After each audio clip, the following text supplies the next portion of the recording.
Hey guys, welcome to Friday's stream. So week of the 20th of January 2026. So it's Reset live this Friday, the 23rd. And you know, hopefully we should be having no issues here, so hopefully we can go straight into it without too much difficulties. So with it being a Friday, of course, we always start um, seeing what Zer has for us every reset Friday, of course. So welcome to Destiny 2, Edge of Fate, and until I've completed everything in regards to Destiny 2 Edge of Fate, we not quite going into Destiny 2 Renegade quite yet. I did pre-record the last mission, as it were, critical, but it didn't record properly. So the last one is the one before that. That did work okay. For some reason, it didn't work properly on last week. So it was a bit annoying because it sort of made me think, how am I meant to go back to that when we've missed it, or it didn't record it properly in my case. So I think once the expansion is finished, we can then go back and do different bits, and stuff like that.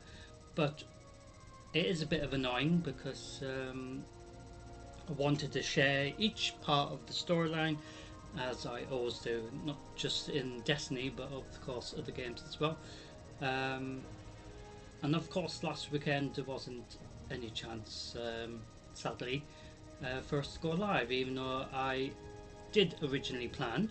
So this is like the fourth time we're trying this, so we will be live today and then hopefully live tomorrow night, as planned. And yeah, it should be rather entertaining, no doubt. So ladies and gentlemen, welcome to Destiny 2. It is Friday, so we're going to see what Zer has for us. So every time we do Zer's Reset Live, it is re-uploaded, so you can watch it if you've missed the live stream. And if you only want to watch specific parts of the stream, such as Zer's Reset Only, or the Crucible Gambit, or even the Nightfall Run, which we will do live as well. But it gives you a opportunity to select which parts only that you're interested in, and the whole thing will be re-uploaded as a full stream recording as well, so you get to watch it from the start, so you get to see what I've just said basically, but from start to finish, without any pauses and things like that. So you get to see what the stream's like live. So we're going to start tonight's stream heading straight to the annex part of the tower to see what Zer has for us.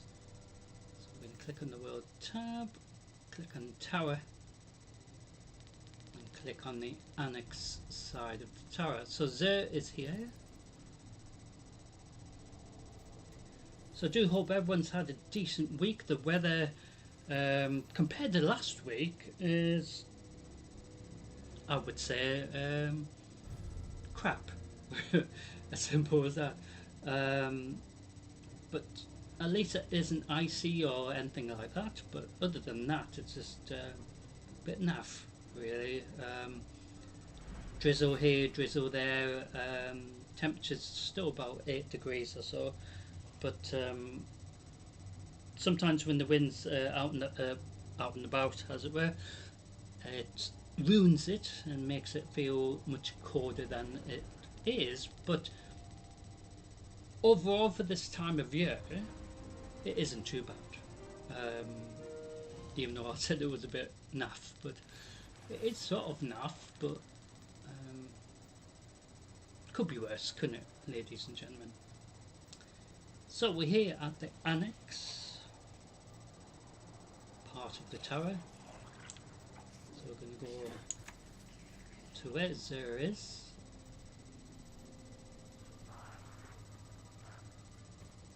So if necessary, I will pre-record a part of the storyline to ensure that we sort of making additional progress in regards to the storyline for Edge of Fate's case, but it would be nice to share it all, and unfortunately it didn't record the last episode or mission for the storyline, so Critical was rather interesting. I died loads of times doing each part of that part of the storyline, which I thought it was actually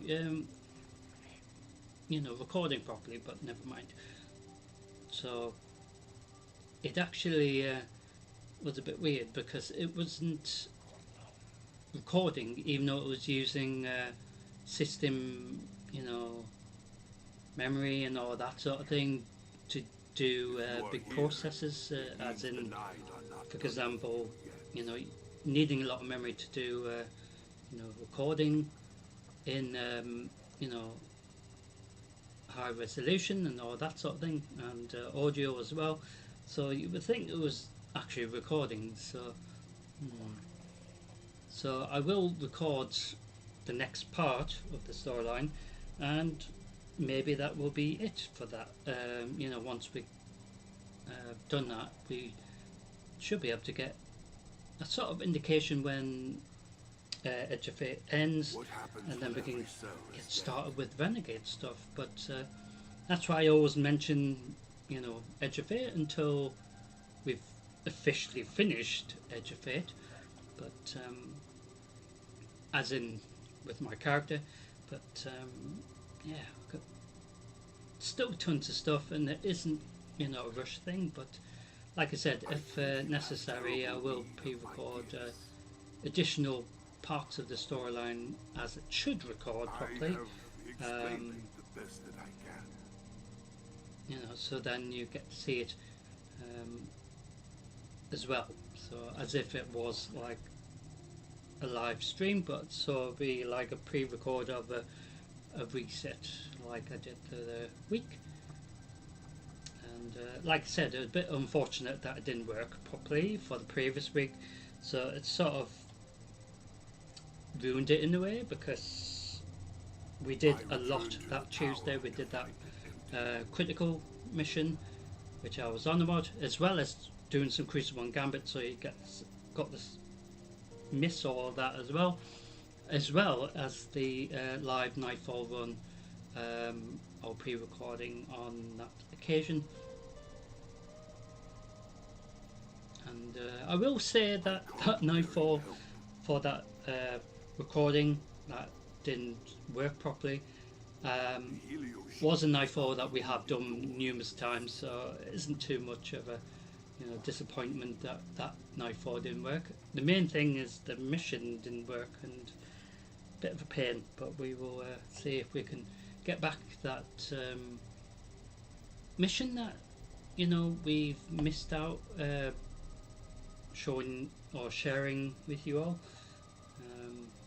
at some point. So there is literally in front of us, and I don't know if there's any other. Oh, there is other players around here. So there is a merchant.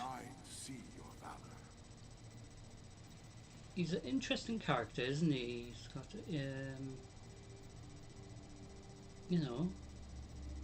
he's not like evil or anything like that. He just enjoys people kicking ass in the arena. Other things as well, such as the Solstice, of course. The Guardian games. So you got to see like each of the classes trying to win. The sort of like Olympics, I guess, when that was on in regards to the what was going on in the real world, but they made it quite interesting in regards to the Guardian games, because it was like their little version sort of thing. So they just love anything related to that, as well as probably Trials of Osiris as well, and other things as well. But he isn't a character that you would think anything less than, you know, a decent person or individual who just wants you to buy stuff that he's got available. And since the changes they introduced to Destiny 2, Final Shape, which was a couple of expansions ago,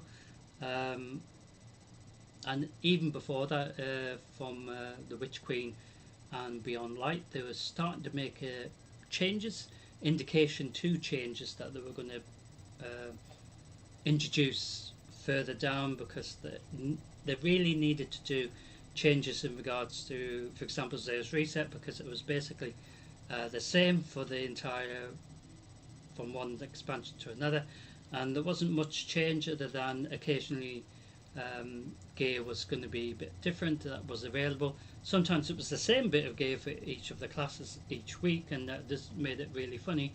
But they made massive changes, like I said, from definitely from, you know, Beyond Light heading into you know, Final Shape, as well as you know, Edge of Fate as previously, and of course current one technically Destiny 2 Renegades, so, or Renegades.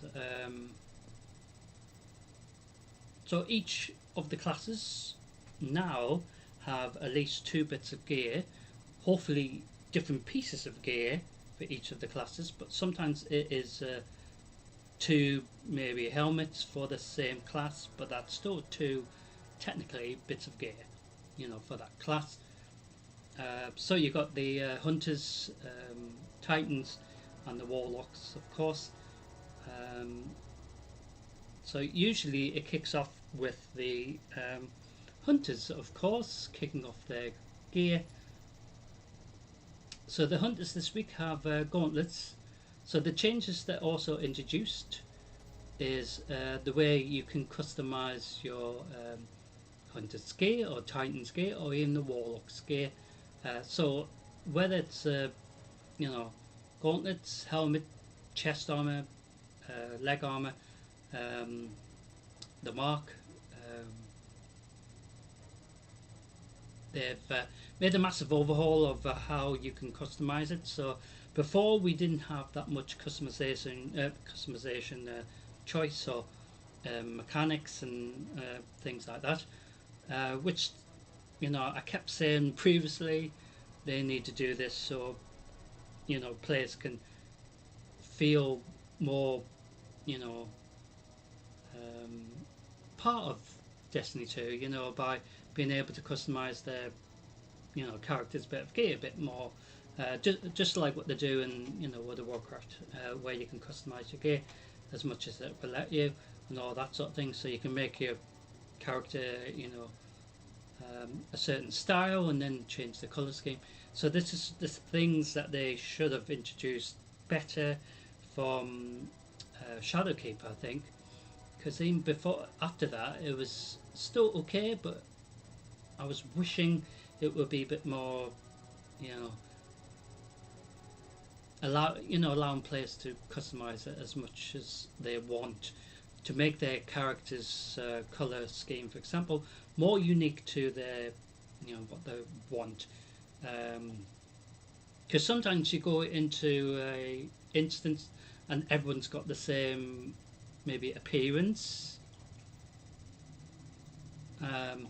which has happened, and it is quite funny, because then you're thinking, oh, everyone's got the same look, but this is where they need to allow you to customize it even further, just to make it slight changes to make it, you know, more unique to your character.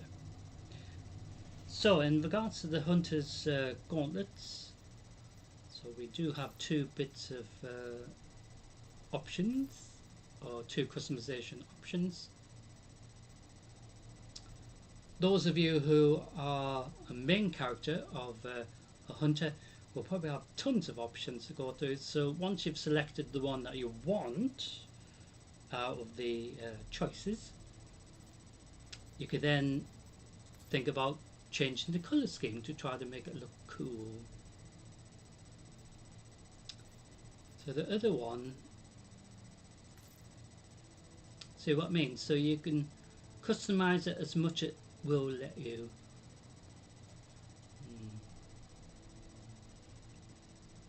Not totally, but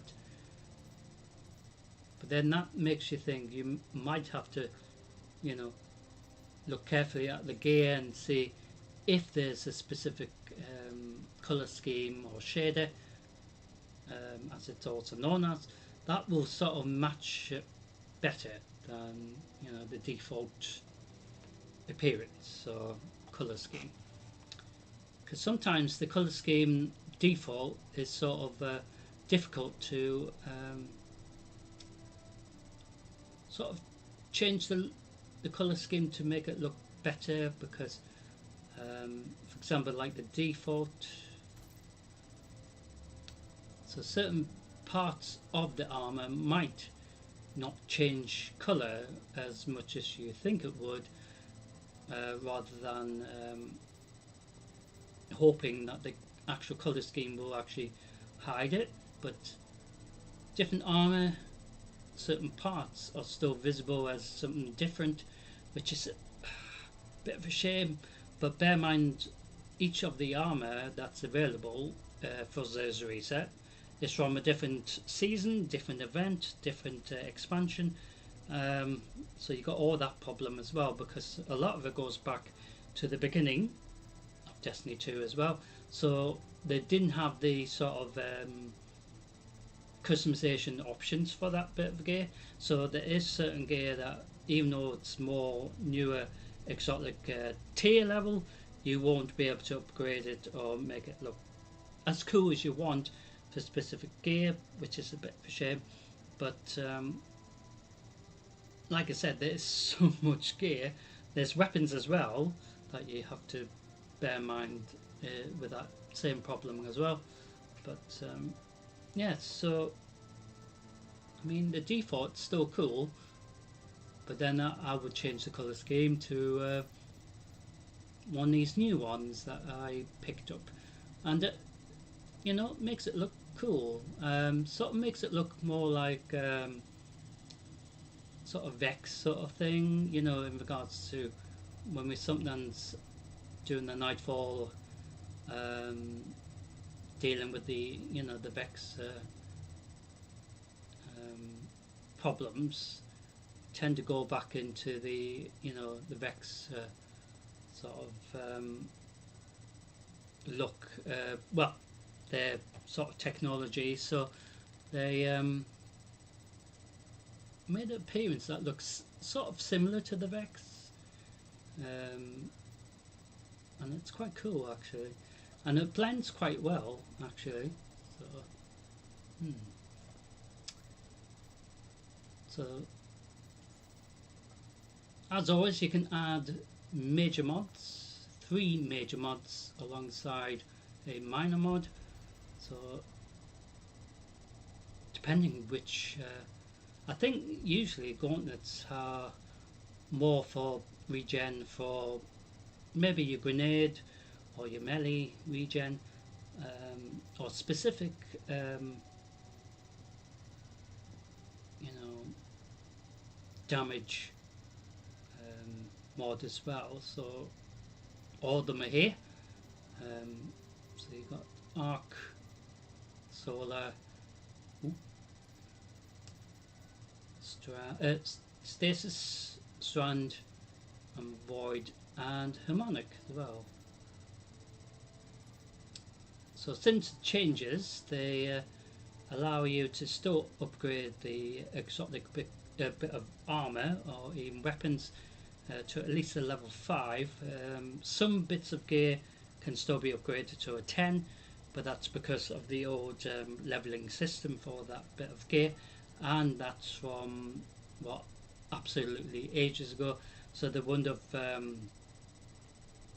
changed everything. They might have just left certain bits of gear to be upgradable to a 10, but we'll still have the sort of benefits of up to a level 5 anyway. So it's sort of like, even though that's a 10, technically it has the same benefits as a level 5, for example. That's the sort of thing they've made changes to make it a bit more, nearer or as near to the current tier level in regards to the gear. So depending what stats you need, you pick which mods that you want. That will help specific things that you need for your character. In this case, the hunter might need some more mobility, maybe more strength, that sort of thing. Damage resistance is always a major thing as well, so you've got tons of options, but the only downside is, I guess, is you can only wear one bit of exotic gear. So it doesn't matter if it's gauntlets, chest armor, helmet, you can only have one equipped per time. So the hunters started off with gauntlets, so their second bit of gear is actually chest armor. So this is a piece of chest armor I'm not sure we've already collected, but exactly the same. 3 major mod slots as well as the minor one. So the chest armor could be more related to protection from specific damage, especially from maybe the Scorn, maybe the Hive, or even the Fallen, that might have specific damage that they're firing at you, like maybe arc damage, especially their captains, and the Hive will always have, I think they do, well, the Hive usually have something similar to which one is it? Yeah, they're usually chucking at you like Void or something to make it a bit more problematic, because you can get stunned by them as well. So especially the Hive champions, or even the Scorn will probably throw at you arc damage, or something. I think it also depends if you're doing a hard version of that instance where they're going to have additional little problems to deal with.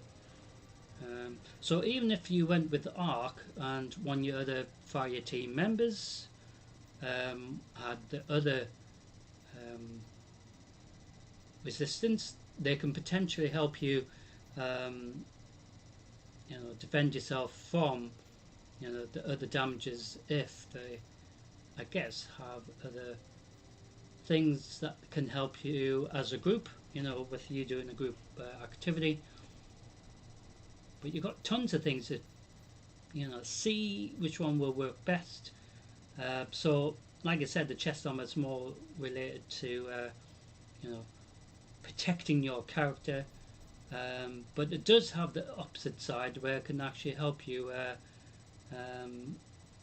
deal more specific damage as well, as a bonus as well. So tons of options really. So you do have the specific damage ammo like drop regen as well, so that could be a bonus as well. So that could be in one of these slots, and one of these other ones could be more related to maybe damage resistance as well, while benefiting of having maybe strand ammo regen as well through things that you get rid of during the instance, as well as the other primary mod slot could be something related to helping you get maybe your specific weapon ammo drops as well, or if you want to go all protective, could maybe have this and this as well as this. So all these three could work together as the major slots, mods, and then maybe something else, maybe melee, mobility. But there's tons of choice. So this bit of gear, like I was saying, with the changes they introduced to the customization. So before we couldn't do this, but they made an overhaul of it. So of course, if you got more appearances for your chest armor for your hunter, which probably a lot of you have. I've only got like 2 because I don't actually have a hunter or a warlock. I've just got a titan, but doesn't mean I won't create one. It just means I can't really like customize my hunter's gear as much as my titan, of course, or warlock. But so once you've just like the other bit of gear, the gauntlets, so once you're happy with a specific appearance that you got in your giant collection of or the wardrobe is probably the best way of saying it. I don't know why that reminds me of when you've got a graphics card and it's got that fan. I don't know why, it just looks like one of them fans. Graphics card fan. So maybe that swirls around when you're producing too much heat or damage, or I mean, it gives me that idea, but it probably won't. So the other appearance looks like that.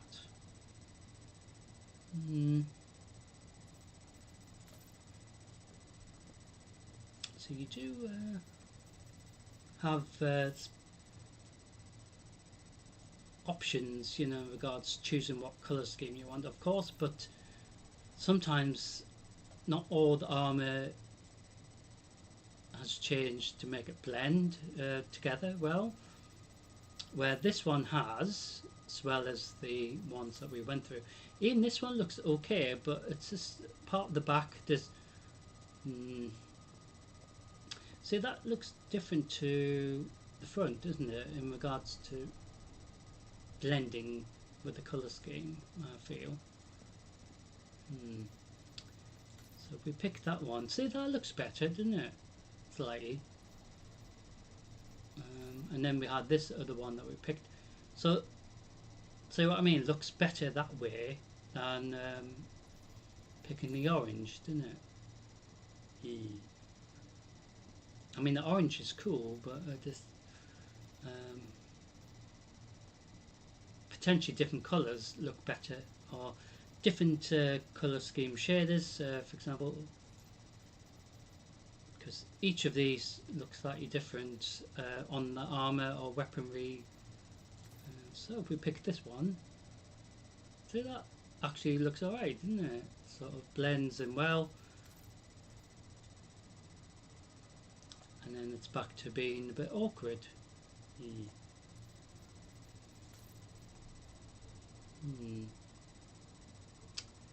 Guess that could be acceptable. So you've got absolutely loads to pick from in regard to that. So the hunters this week have gauntlets and chest armor. So we're moving on to the Titans. So kicking off their gear for this week, this Friday reset. As reset the 23rd of January 2026. They have gauntlets to kick off their gear. So exactly like the hunters or the warlocks, you will have 3 major mod slots as well as 1 minor, and they will work alongside the major ones. I think regardless which ones you pick as well. So it could also help your teammates as well. If you're in a Grandmaster Nightfall, you might need tons and tons of regen for your grenade throwing, so you can blow up things a bit better. Because obviously during a harder version of a nightfall, it's going to be absolutely insane, because you're going to have tons of damage to deal with as well.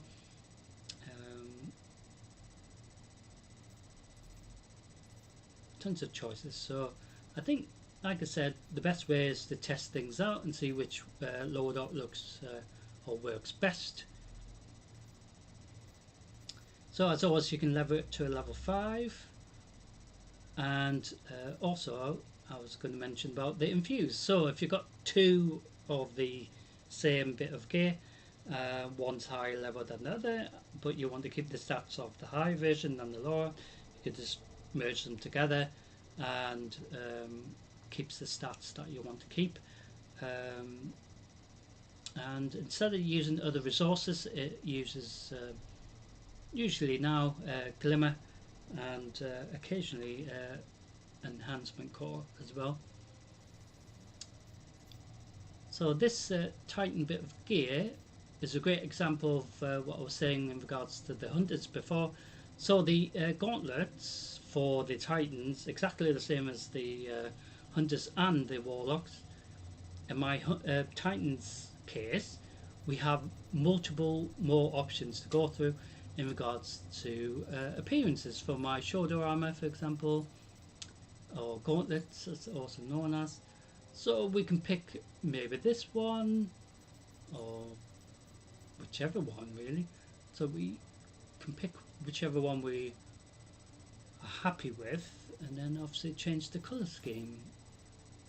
So this is a great example where it won't let you customize it totally to so there is still a bit of green, so maybe you have to pick a colour scheme that has sort of green element to it just to make it blend in. So like I said, certain bits of gear it actually customizes it slightly less than usual, but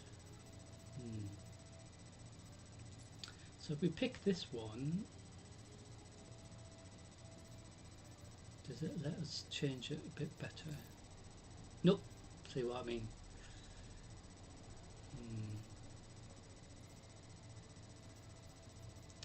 So these two, for example, doesn't let you customize it as much.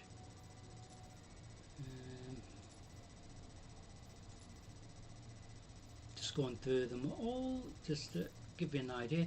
Yeah, so sometimes with gauntlets, it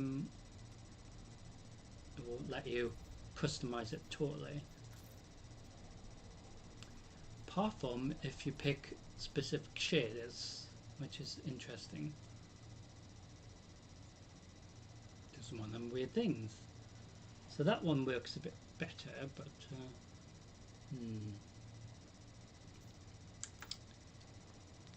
so the second bit of gear, oh, it's gauntlets again.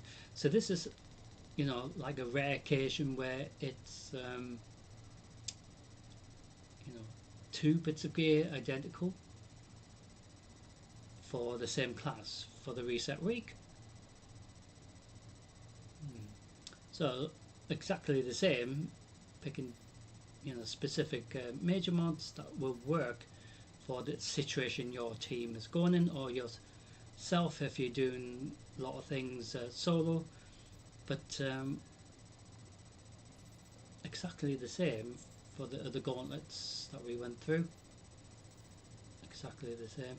So upgrade it to at least a level 5 and infuse it if you've got duplicates of the same bit of gear.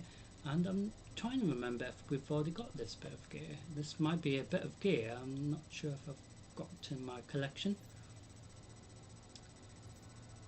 So just like what we went through before, obviously this is the default appearance. So it's got tons of green about it, isn't it? Again.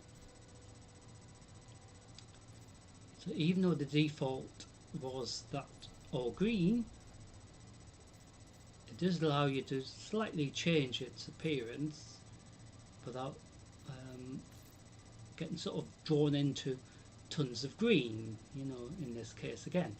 So then if you pick a different color scheme, it does work a bit better this time than the previous one. Eh.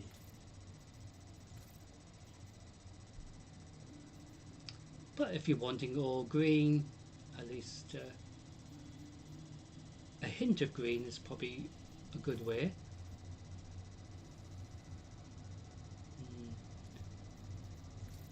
So even that looks better, doesn't it? I've no hint of green really. So if you're not really fond of the green, at least you can pick certain shaders that will definitely make it look totally different to the default. So that's sort of good. So this week the Titans have 2 gauntlets, which is a rare thing. Sometimes it could be 2 leg armor, could be 2 helmets. Has happened before in the past. It is a rare thing, but you're getting to see it today. So, Warlock's final class to go through their gear for this reset week. So they got a helmet. So this helmet, exactly the same as the other exotic gear, add 3 major mods that will help with the situation. So in this case, the helmet could help regen heavy ammo or special ammo that you need absolutely a shitload during a nightfall, or even during a raid. For example, if your team's doing a very difficult raid, or a raid that will take you absolutely ages, for example. So you're going to need tons of ammo, aren't you? So if you had special ammo regen, or heavy ammo regen, a lot of the time you will use especially heavy ammo against barrier champions, but then you need somebody to stun the barrier champions, which you will see, for example, in Nightfall, because that's where it sort of gets you. You think you've stopped them, the elite champions, or elite pests, as I call them, depending where the Nightfall is, of course. But each barrier champion, regardless which part of the map, will be the same, have the same sort of thing. So it produces a little shield to protect itself, and heavy ammo, special ammo won't do a thing. So you could be wasting a lot of stuff on trying to stun it. But if you have maybe grenade regen, you can maybe stun it, then you have opportunity to get rid of it with heavy ammo.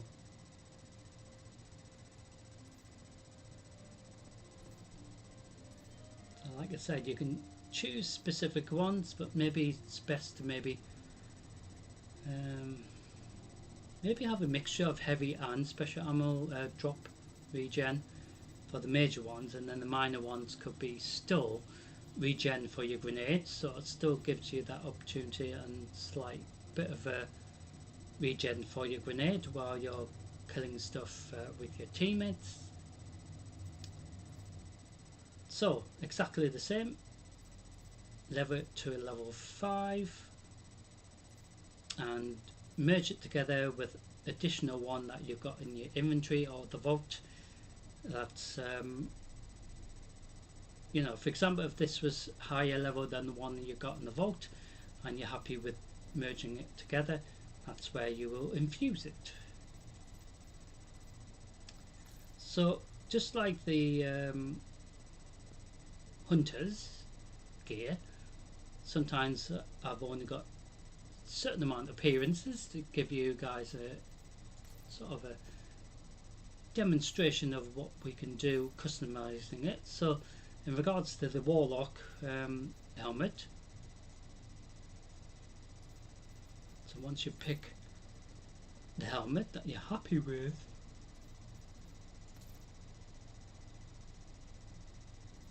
you can then pick the colour scheme that makes it look sort of acceptable in my case. It is a bit of a shame that I don't have numerous more, but these are the only ones I've got available for my Warlock as well as Hunter. but you get the idea that certain shaders might look better than others. But if you had additional appearances for your helmet for the Warlock, or even like I said with regards to the Hunter that we went through just before as well, you have more options if you have that as your primary, for example, character. So the final bit of gear for the Warlocks this week is leg armor. So exactly the same. I've only got one additional appearance, which is this one, which is very orangey, I would say. So maybe you have to pick a color shader, color scheme that sort of blends it slightly but not ruins it, you know.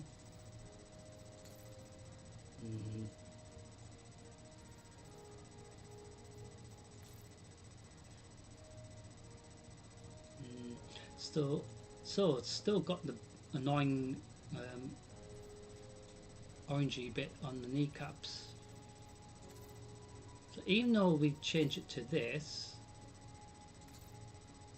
and even that one, see what I mean? The kneecaps still have that annoying orange thing in the middle, as I call it, because it sort of ruins it really, because it's not really fully customizing it, is it? So now you might have to find a shader or colour scheme that you've got in your collection that might look really terrible, but because of the orange issue around the kneecap, it's just trying to find a colour that will sort of hide it really. In my character skit, yeah. So we've got the. See what I mean? It just, regardless which one we pick, it's still got that. Maybe the metal. No. See what I mean? The kneecaps still ruin it. In regards to trying to change the colour scheme to make it look less. I guess this one looks alright, acceptable, you know. But like I said, the kneecap thing is just so annoying. So with the major mods, just like before, because you're going to pick one exotic bit of gear, regardless which slot, whether it's helmet, chest armor, gauntlets, or even the mark, you can only pick one, not multiple, which is it will be absolutely interesting seeing if you can add all of them, you know, just to see how powerful your character can be, you know, kicking ass and stuff. But of course, it's limited to one per slot. So depending what you need and what you're trying to go for your character, whether it's melee maybe, or you know, mobility, specific gear for each of the slots benefit, you know, for that scenario, regardless, you know, if you're wanting to have numerous gear alongside each other. But yeah, so you can only pick one exotic gear. Same with the exotic weapon slot as well, which we will go through when we prepare for the Nightfall. So we will go through that. So like I said, specific mods work alongside each other, but the major ones in this case probably leading to more maybe mobility, you know, helping you have special cooldowns in regards to trying to get away from specific damage and all that sort of thing.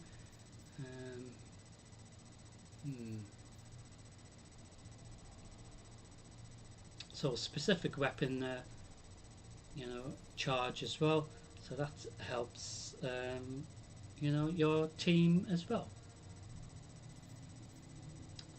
So you can upgrade it to a level 5, and if you've got duplicates of this, one's maybe better than the other, you can merge the better one with the lower version and it will keep the stats of that one. Sacrificing just some glimmer as well as usually enhancement core as well. It doesn't usually make you need to sacrifice a cipher, but that can happen. And ascending shard or ascending alloy as well, other resources like that from the previous requirements for exotic gear. So that's what's available this week for the each of the classes. So with Xur's offerings every week, it is different usually each week. So the mark here is for my Titan, and it's called this, and it's called something else for your Warlock as well as something else for your Hunter. Trying to remember the actual name, but this is what it's called for my Titan. So each week with Xur's reset, with the changes, now we have to spend at least 47 strange coins to get the favour of the 9 buff every week. So regardless which way you spend your 47 strange coins, but you could buy 47 of these, which will cost you individual 47 strange coins individually in exchange of a strange gift. So if you do have a ascending shard that you need to replace, so you've used a lot, you can buy one from this reset for 23 strange coins, so that is a significant amount towards your weekly requirement of the 47. So if you do need to get more enhancement cores, you can buy plenty here. So these two together will make 10 strange coins. So if you're running out of glimmer as well, you can buy some more glimmer as well. So depending which way you want to spend your 47 strange coins for the week, and if you're running out of rare banners for when you do instances, you can get some more of them as well, and that will actually give you at least 17 towards the weekly requirement. So if you're not happy with any of them, you can go through to the other options gives you as well, since the changes they introduced for Xur. So at the top we do have like catalysts as well as exotic weapons. So usually we have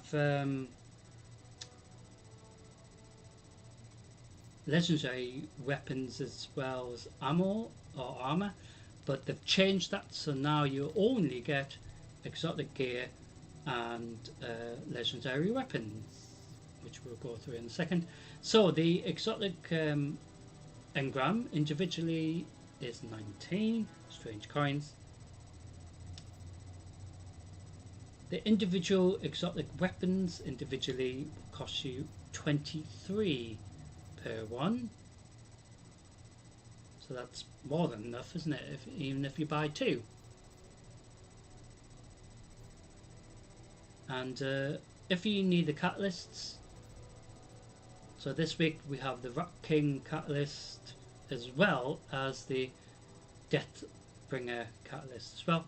So that will cost you 71. That's more than enough just for one cipher. So if you've got tons of strange coins, so there is a maximum of 200 per week, which they need to change that because it is really silly, because other resources that you get to upgrade your gear, you get more of that than you get of strange coins, which is a bit weird because I'm sure Zer would love you spending a shitload of strange coins, just find shit, you know.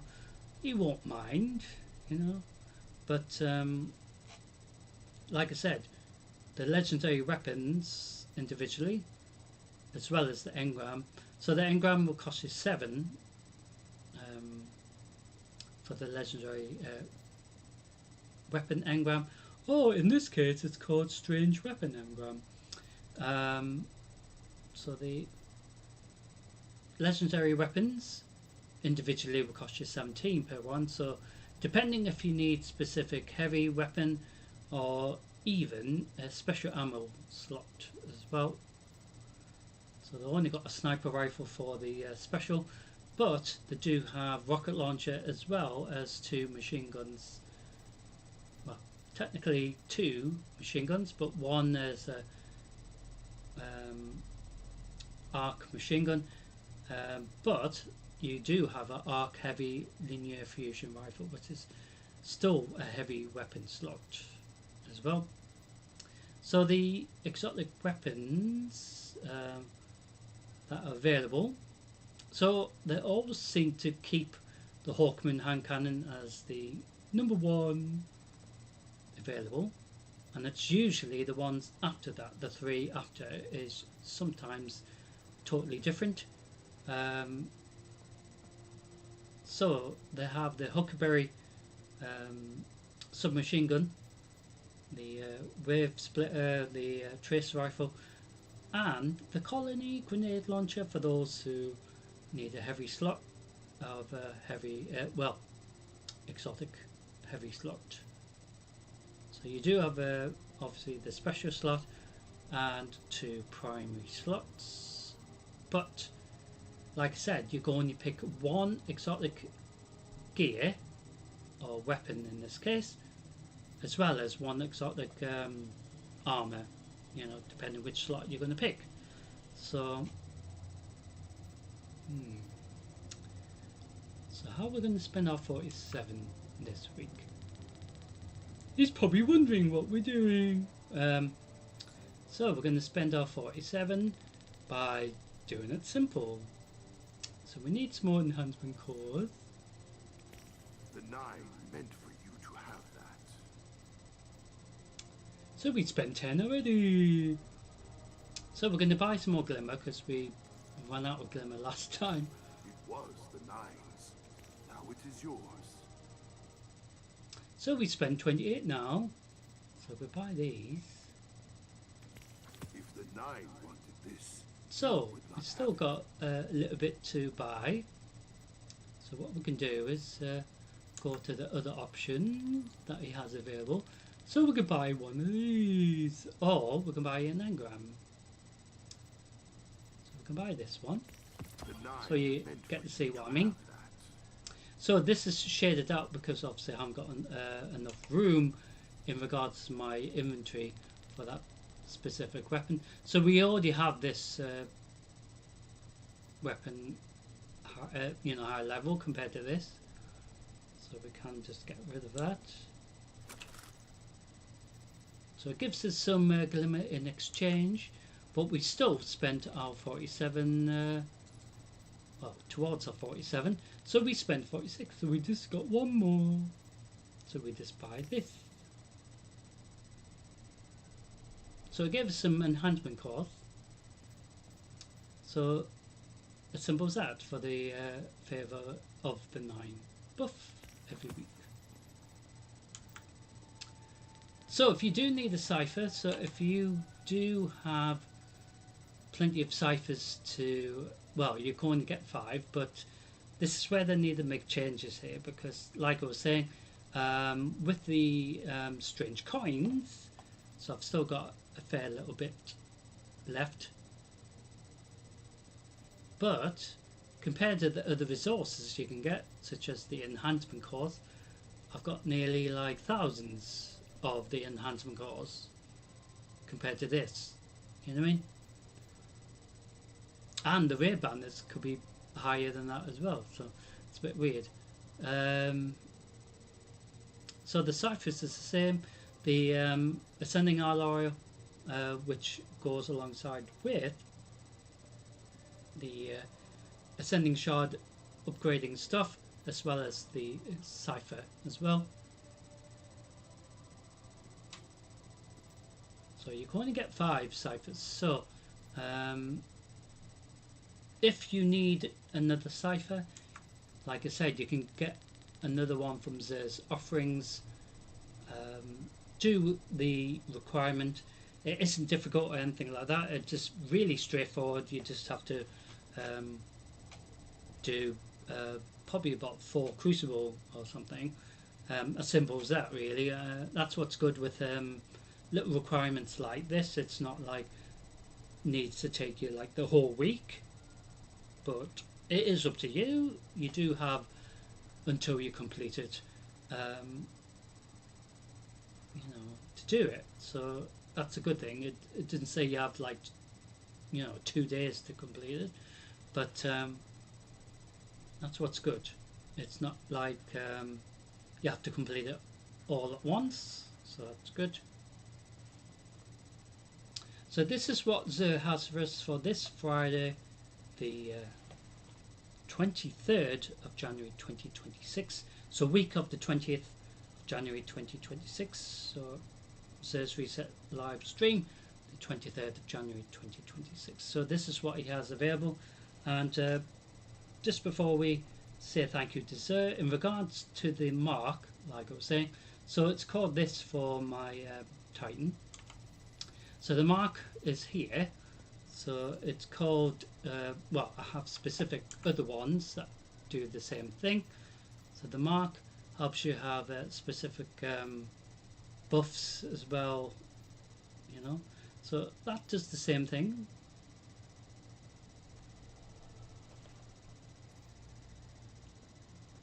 So, for example, if we didn't pick any of these other slots to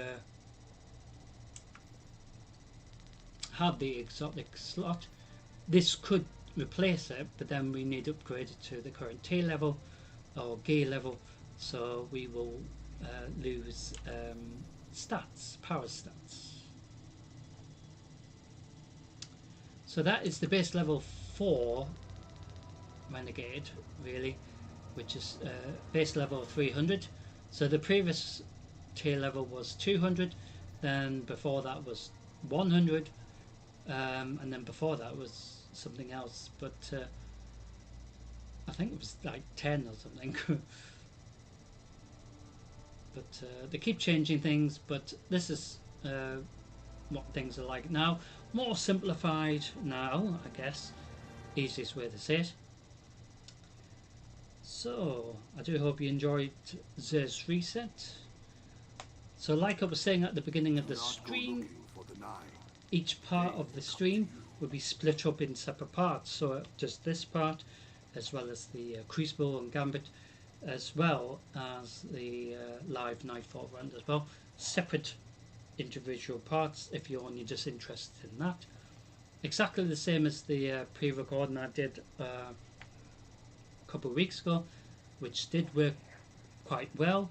So we sort of did like a semi-live run, which we normally do on Tuesday. Of course, when we do go live.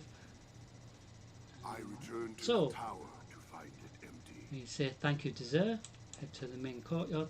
So that Tuesday was sort of great way of pre-recording stuff when there's disruption to my live schedule. So that recording worked well, so that is uploaded as well. So individual parts to that as well, exactly what we've done today. Same thing. However, of course, last week's sort of bit ruined. So I'm still not happy with that, because I wanted to share the storyline with you as as we progressed through Edge of Fate, but it's annoying because that specific part, once we head into Renegades, or Renegade as I call it, we should be able to go to the previous content, which we usually do, and you could do different parts. So when we get a chance to do that critical again, we will record it, so you get to see that little part of Edge of Fate that sadly was sort of ruined last week, even though I did a full 4 hours doing what we're doing now. But yeah, hopefully next time we record, or if we do go live this reset week, forthcoming week for example, you will get to see the next part, whether it's live this week or the week after. But it will be, available for you to watch in your own time as well, if you can't watch the live stream for example. So we are going to go into the other part of tonight's dramatics.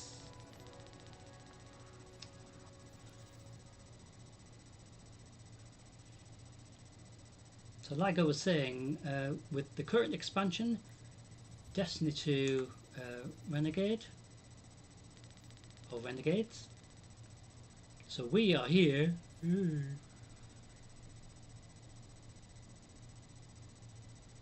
we're not that far off now, apparently, but this is a cool little layout because it shows you how we progressed from expansion.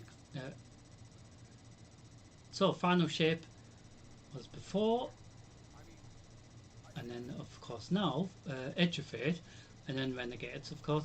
So it goes back to Lightfall before that, the Witch Queen before that, and the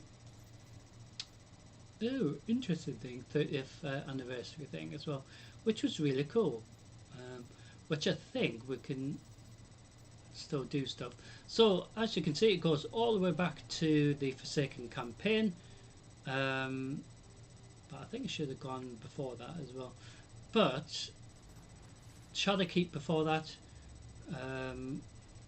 sorry, after that, and then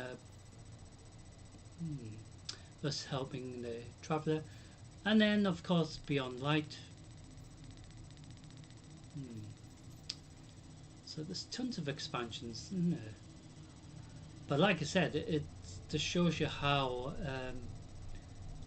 big the Destiny 2 world is, isn't it? But they should, in my opinion, kept stuff from the Forsaken campaign all the way back to the Red War here. That kicked off everything.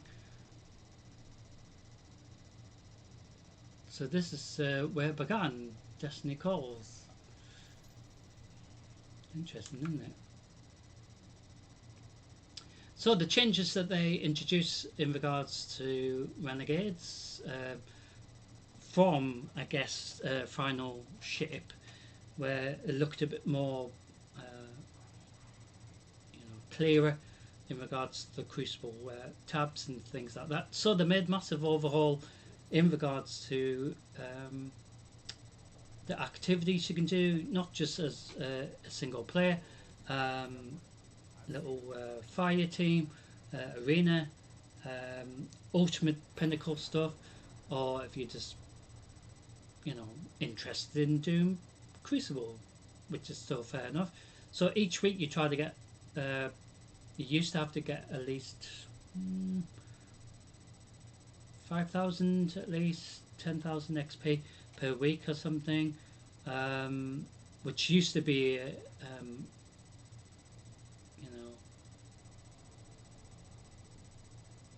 maybe took a few days to do enough XP for the week if you went in, for more than a couple of hours. But the Crucible tab that they've changed a bit more simplified. So each week, each reset week, um, these options are usually different. However, the other thing that's interesting is when you click on the World tab and you come out of that and click on Crucible directly at the top. So you got these other options for Crucible. Rift, Relic in this case, and Rumble as well, and Private Match if you want to do it as a little group. But this is the new tab that they made it everything more together, merged together sort of thing.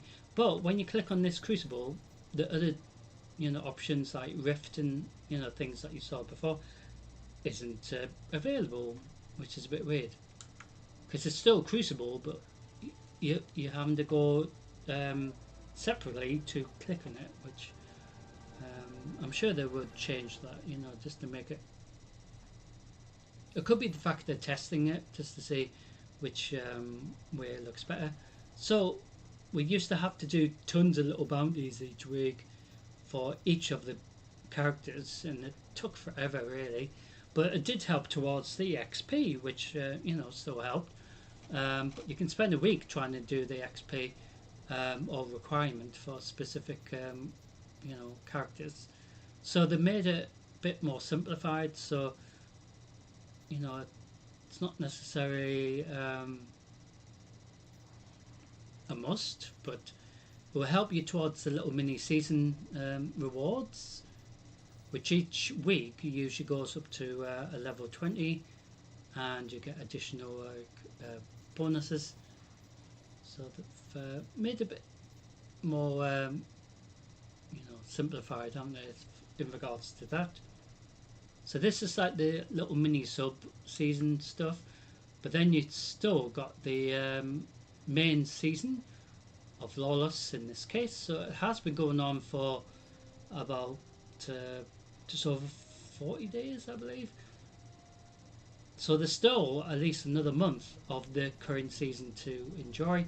So for those who haven't even started any of this, you don't have to do any of it to get the rewards, but if you want any of the, for example, the corner log here, or even the bright dust, which is realistically what I've only been trying to get really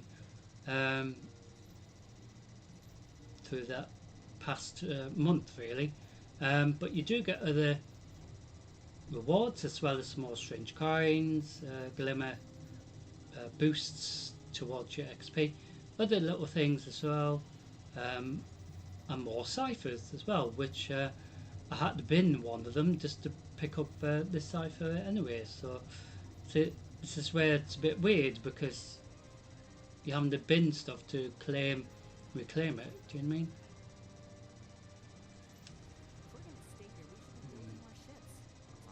So I haven't clicked these because I'm seeing if once we completed Edge of Fate, whether the gear level changes for Renegade or Renegades. So that's why I'm keeping these how they are for the moment.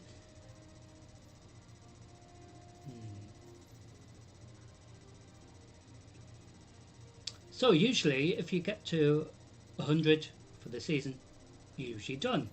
But they made changes so it keeps going on and on. Get additional bonuses and all that sort of thing.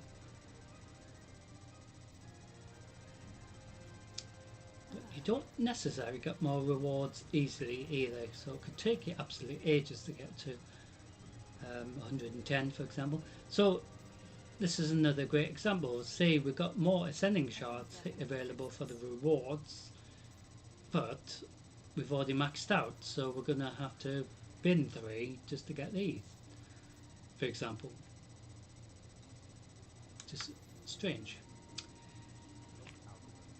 So they're the sort of things we have to deal with. So we're going to head into Crucible, ladies and gentlemen. So head into Control. So on Friday's stream during Zer's Reset Live, we usually do 4 Crucible, this side of Crucible. Then we do usually the 4 of the other side of Crucible, as I call it, because I think Gambit's still Crucible, even though it's called Gambit, but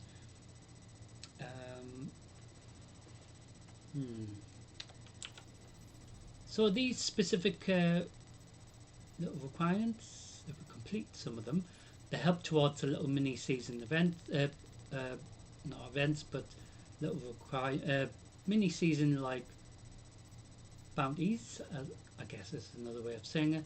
So it helps towards the weekly goal of trying to complete up to level 20 rewards each week. So I'm just seeing, so we have Stasis and Strand. So we do have Stasis.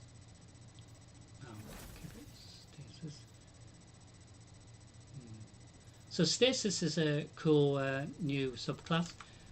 It basically freezes everyone, and then you can just destroy them like, you know, ice cubes. So during Gambit you will see that, but during Crucible you might not see it as much.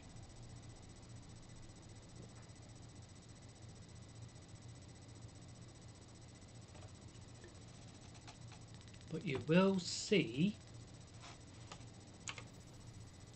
Stasis until we complete that, and Strand. So these two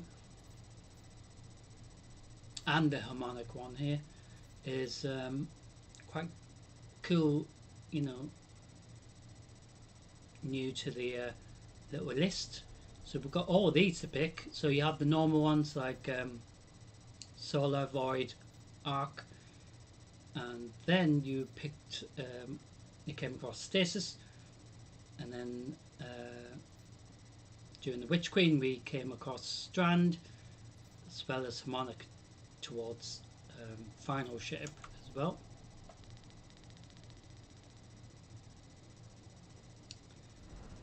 And while it's gonna fly us to the first instance, the other thing that resets is the Eververse store, so you can buy stuff with Bright Dust if you have tons of it.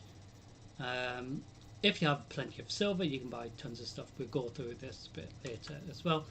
But each time resets Tuesday, it resets every week. So regardless if you're only able to go into Destiny on a Friday, it's still got the Eververse store exactly the same as if you went live on the Tuesday, for example, on reset day, until the following reset day. So regardless if you think you missed out.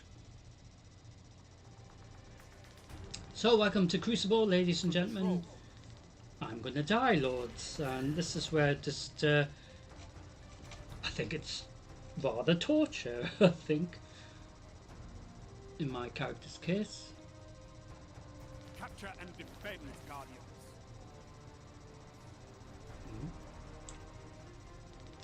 So the other funny thing is we don't always capture the zone together. Zone C captured. Enemy claims Zone A. So sometimes the teammates just go off and do their own thing, which is fair enough, but they're not gonna. Enemy claims Zone B. Shit.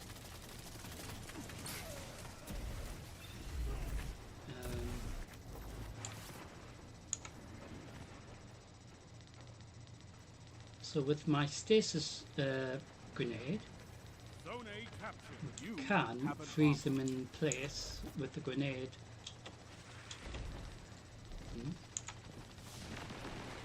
Don't know who they're shooting at. Yeah, so in my opinion, in regards to Crucible, regardless if it's this Crucible or Gambit or even you know, if it's a tournament or something, they should switch off the indicator. So the best Crucible option they have in Destiny 2, in my opinion, is momentum control, because they actually switch off the indicator for that, and that's how Crucible should be. Zone B You shouldn't have any advantage. You shouldn't have any indication of where the opposite team are, because that's the whole point of you doing Crucible. Zone It C is lost. to find and hunt them down instead of being told that they're just like round the corner. Zone A captured. Zone advantage is yours.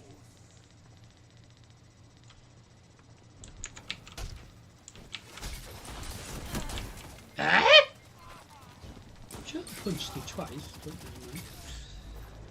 So of course that individual knew where it was, and this is where this is weird. Zone B lost.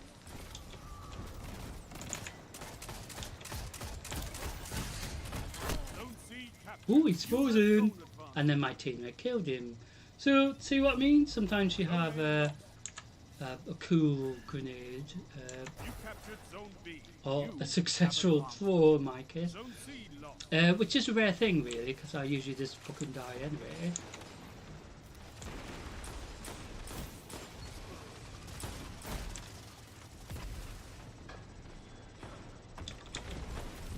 Someone was shooting me. Funny.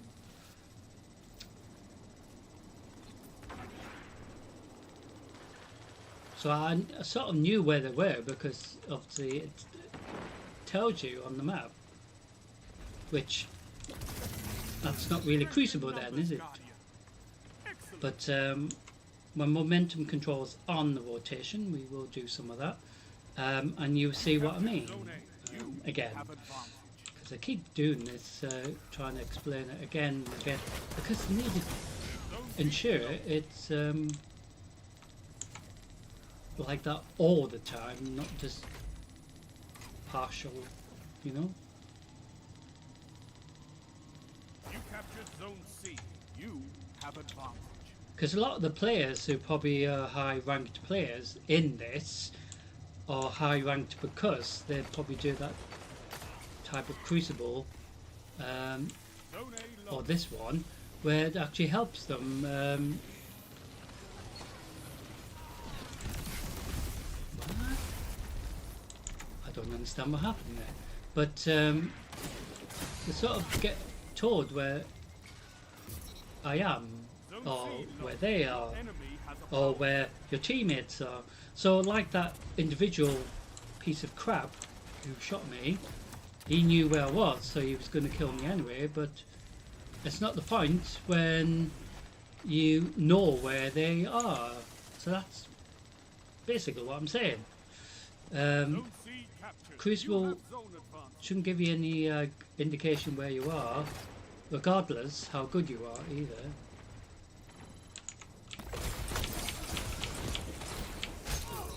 Oh shit! Zone B lost. I thought I survived. So, like I said, that individual knew where I was, 5 minutes. so they were like slowly remaining. just Start. going Fight on. towards the direction I was in, just to see if they can kill me before I kill them. Zone A captured. But it Zone shouldn't advantage give you is this yours. as much help, because then it's not Crucible then, is it? Double down.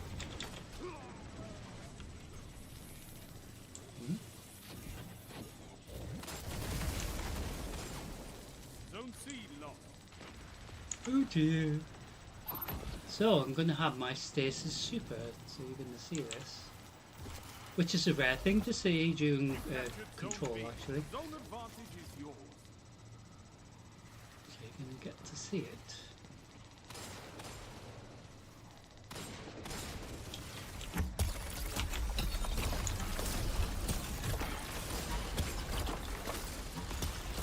Zone A lost. Hey, Bumpy! As one. So, like I said, I froze them and then obviously they died from it. But that's the thing with the super, it's meant to be your ultimate ability for your character, Zone B subclass. lost. Eee, that little shit.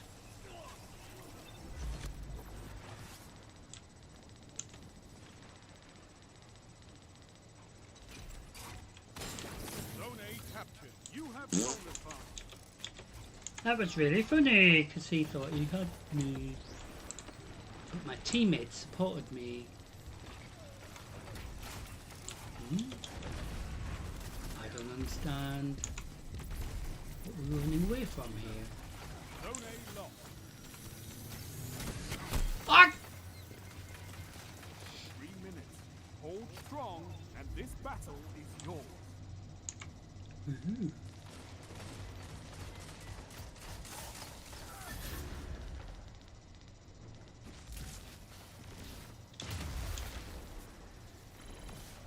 So I'm heading over here in case the other team is trying to... Ah, what a shame.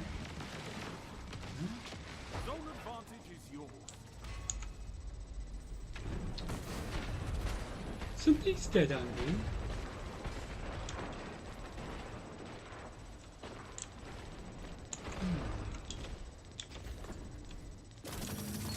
Zone C lost.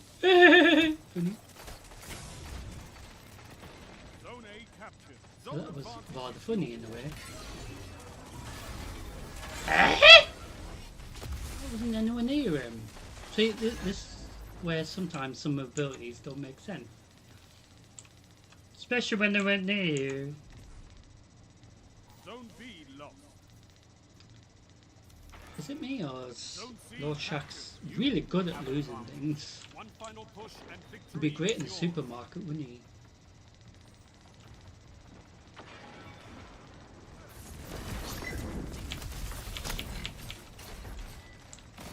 Zone A lost.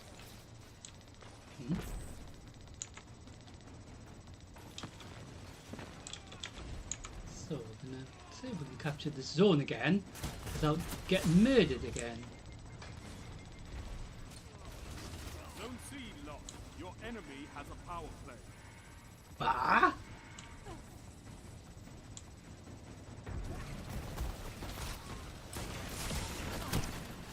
That didn't make any sense either. Zone A captured. 1 minute. You have this. Oh, we did have it. The team's made a mess.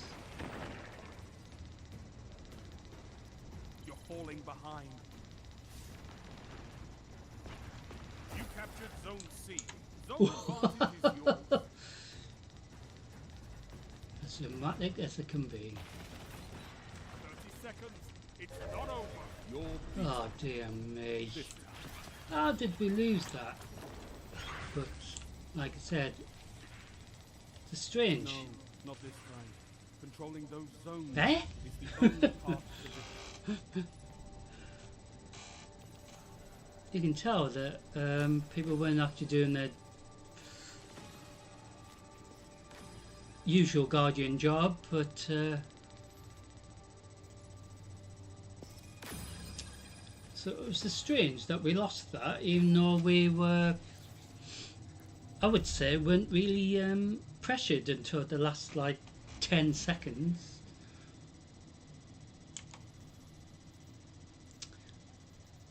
So we've got additional little bits of rewards.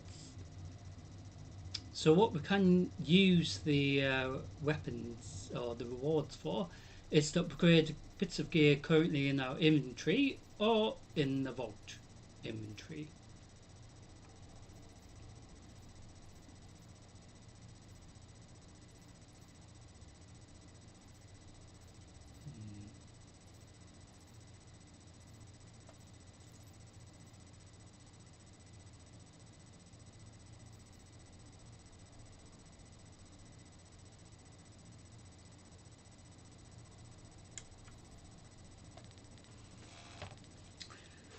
Ah, that was a dramatic start to Crucible, wasn't it? We should have won that, but like I said, to me, it's all about having a bit of fun, even though I did so terrible.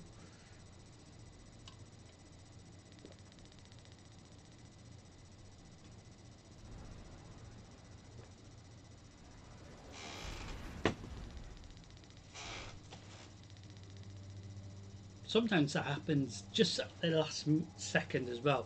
where you think you won, but the other team like claw back the points or they score just to sneak the win out of, you know, out of the blue, really.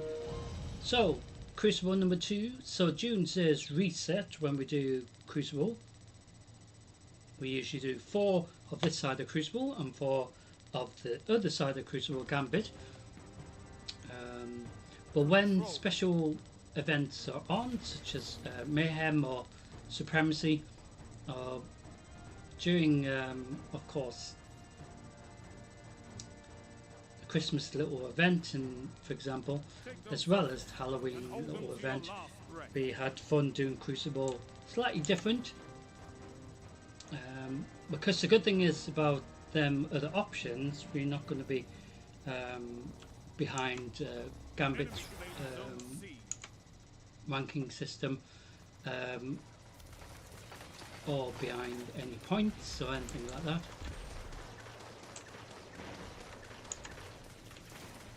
Enemy claims zone B. Enemy has advantage.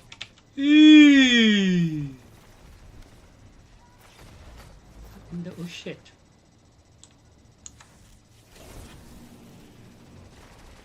I was only trying to jump over the well, water really, and that little shit wouldn't let me, and then I died because he fucking shot me. Have advantage. They're all waiting here. I don't know why, Zone A lost. but that Enemy gives has us, zone advantage. as a team, a little opportunity, because if they're just gonna hang around there for no reason, then it's you know, beneficial just to kill them very easily.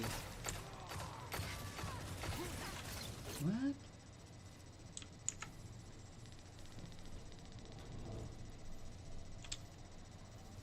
And again, we're not actually capturing the zones. Have advantage. It appears. I think they're more concentrating in killing each other, which is fair enough, but we're not going to win the Crucible instance if there's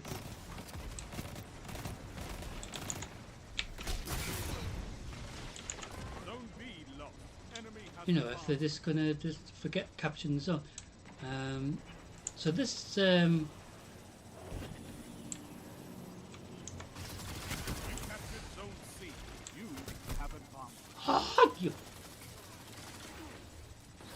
So, like I was saying, it is more PvP slash PvE because we have to capture the zone, so that's the PvE side of things, where the PvP is like individuals trying to kill each other, stopping them from... Where are you at? Oh, Zone B. I don't know where he buggered off to, he disappeared, You took them. Now hold them. because I was like looking around thinking, where's that little shit? Enemy And has I was like, advantage. of course, there you are. Ah, thank you for killing me.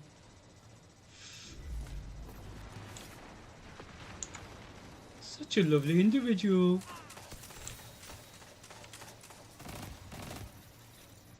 Man.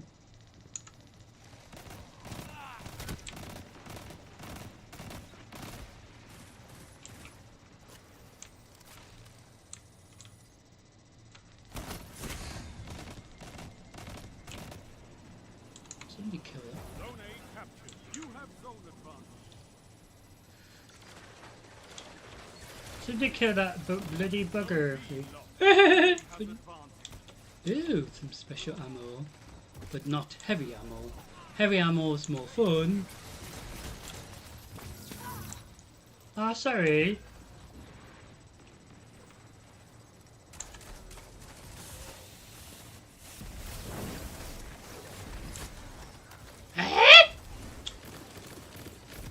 Don't even know what he used to kill me.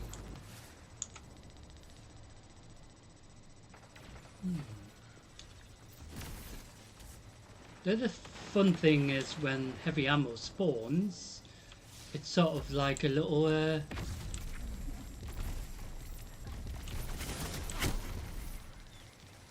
see, they're not even stopping people collecting it. So that's the other thing with the heavy ammo, is it could be bait to draw them in, because then you know that they're gonna.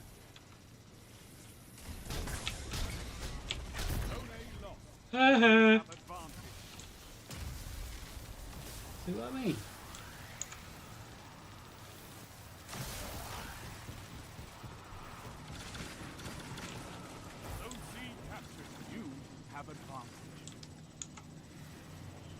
So also, if we have issues going into the normal gambits, loading mechanics, we'll do this instead as well, additional 4, in case gambit doesn't load properly, which does happen. Sometimes I have no idea why.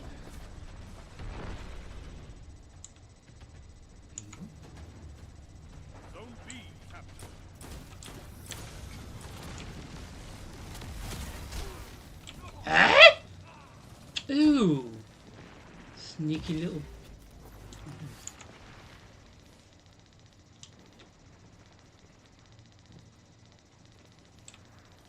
And I love rubbing it in as well, saying, "Oh, we're better than you." But bear in mind, if they didn't have the indicator on, it would be more challenging, wouldn't it, ladies and gentlemen? Funny. Like, sorry, did I punch you in the face? Enemy has advantage. You shut the enemy down. I didn't know he was. See, this is where it spoils it with.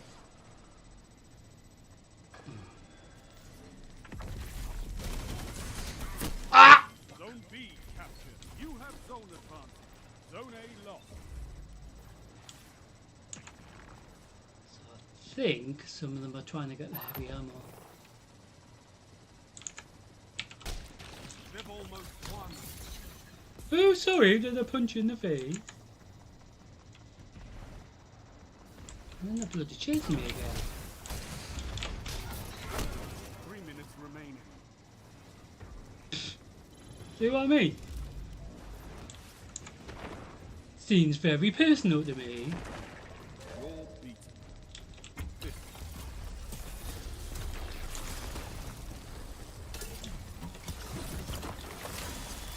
No, not this time.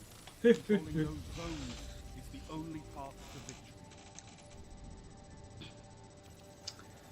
So that was a bit of a shame. Again. So we're going to another control, and hopefully this time people will concentrate as in capturing the zones as they're meant to during control, instead of letting the other team just totally win. You know what I mean? This spoils it when they just don't use their brain. So like I was saying in regards to Edge of Fate, we after we did the critical last part and step 25 to 26 or something like that, we're now on step 27 to, well, of 31. But up to that is what we're missing. So this little bit between the previous part of the storyline in regards to that was sadly ruined, and you know, to being weaponized, as it were, for this next stage of the storyline in regards to Edge of Fate. We will redo it again, because it should become available once the official storyline's done. and then we can go into Renegades because we've never done any of it yet. So that could be the other reason why my gear isn't increasing by its level or anything, because it is stuck on the current expansion max tier level until the new expansion or introduction to that expansion, which we haven't done, is done. So we do have plenty to do, and also to look forward to, as well as conclusion to the current expansion in regards to my character, Destiny 2 Edge of Fate. Then we can kickstart into Destiny 2 Renegade, or Renegades as I call it, together as well. So plenty still to look forward to. So with regards to tomorrow night, past 4 weeks, about a month now, we've been trying to go live on the Saturday as well. So it's been about a month since we had that opportunity. So tomorrow night, I'm fingers crossing that we can go live tomorrow night without anything ruining it, without any other issues. So we will go into tomorrow night's stream. Saturday stream, slightly different than usual, but we are going to go into Diablo 4. And since they have announced the new expansion to Diablo 4, I will play the cinematic, so you get to see that as well tomorrow, as well as seeing one of my characters trying to finish a few little things around in Act 3. We've still got a few acts to do on that character, but my main characters for Diablo 4 has finished everything up to now and is preparing to go into the new expansion, which was announced. So the next expansion for Diablo 4, so the Vessel of Hatred kicked off the expansions for Diablo 4, and then now we're headed now we're heading into the new expansion for Diablo 4, the Lord of Hatred. So it should be really cool, dealing with the Lord of Hatred himself and the consequences that that avoided during Diablo 4 from the beginning, with Lilith, and trying to understand what her plans were, and helping our friends on the way and seeing what happened to their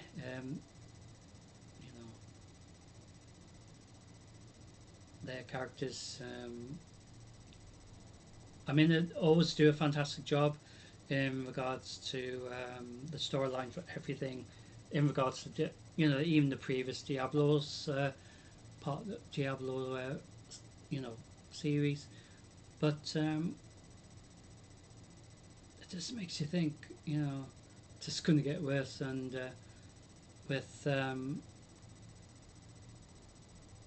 that new expansion dealing with Mephisto himself.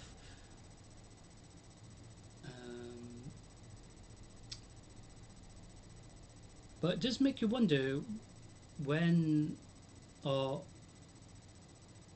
will the other primevals make an appearance, like Baal, Diablo himself, of course. It could be the fact that Mephisto is trying to sort of secretly bring his brother back, or something like that, I have no idea. But after that, it will be then another expansion, I believe, after Lord of Hatred's concluded. the storyline will lead us to the next expansion, or I think it will be the last one of Diablo 4, and then it will be the next Diablo. But it does make you wonder where it's leading us, because obviously we're dealing with you know what Mephisto's well, he's sort of been regaining his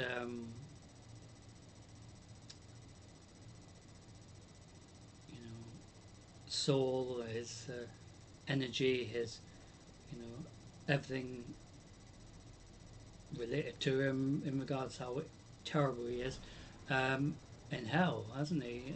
But it makes you wonder about the other, like I said, the primevals, because Baal, I don't recall we haven't seen Baal for a while, but doesn't mean he's gone. Same with Diablo, of course, but and then you got the evils that sit just below them as well, that we still encounter anyway. But it just makes you think it's just ongoing problem down at Pure Sanctuary. It's just everyone's suffered enough, but it's just chaos after chaos, I guess. But we will find out tomorrow night a bit more of that, and do a little recap of the Diablo 4 storyline. And in the second part of tomorrow night's stream, we will head into Super Animal World, so you will see the new expansion, Super Animal World, and we did make a little pit stop during that first attempt of going live about a month ago properly. So you will see us doing a bit of one game and then moving into another. And in regards to Diablo 4, we will come back to it as well in more detail too, in regards to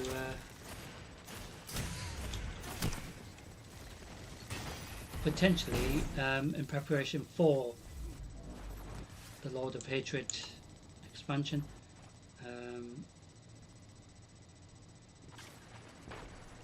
We will potentially see if we can do the entire storyline of Diablo 4, maybe on a one more alts or something like that if necessary, but that gives me more stuff for us to do and to look forward to. The other idea was to pre-record bits like what we've done in World of Warcraft, and enemy has advantage.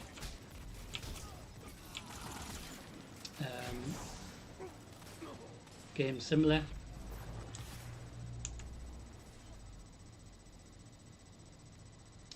And in regards to World of Warcraft, I will mention it as well. We will go into that because the pre-expansion content is soon available for us to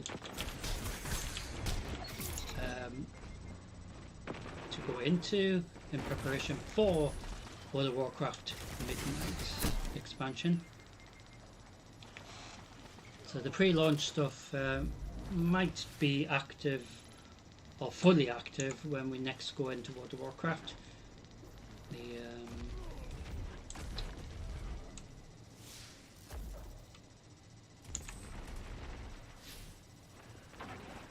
chances of it being fully active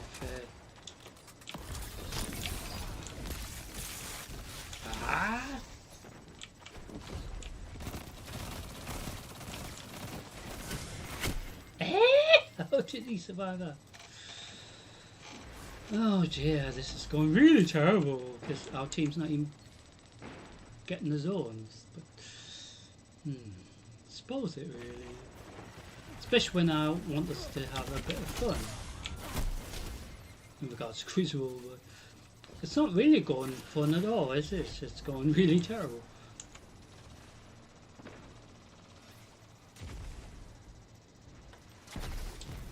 So I have purchased the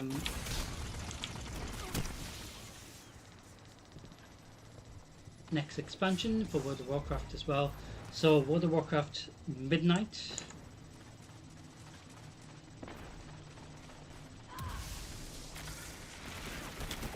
So I think it goes active officially in April. What are you doing? I was about to punch him because I thought you were an enemy player. Oh, sorry.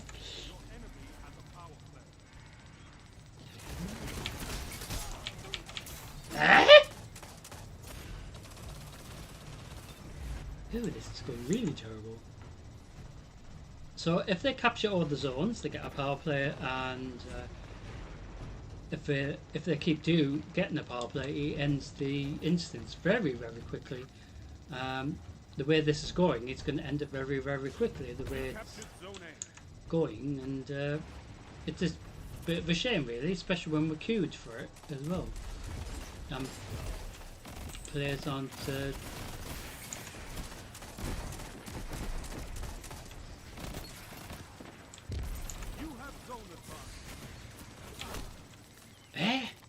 How did he survive that? 5 minutes.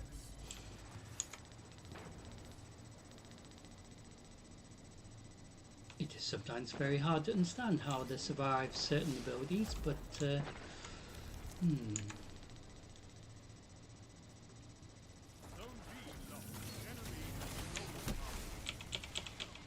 Hey?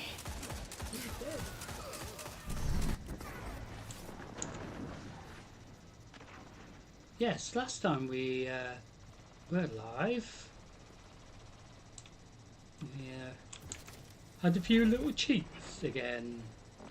So you got to see that last Friday.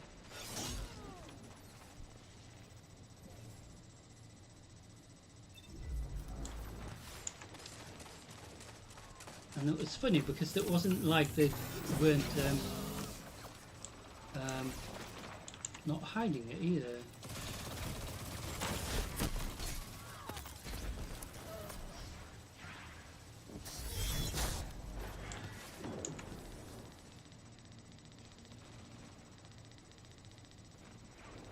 It's funny how I stunned him with the grenade, but he still survived because no one killed him.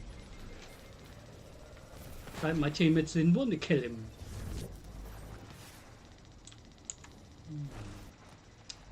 So after the next Crucible, technically we've done the side of Crucible, but the way it's going, we might do more just to see if we bloody win. Or oh dear me. Spoils it. It really does spoil it.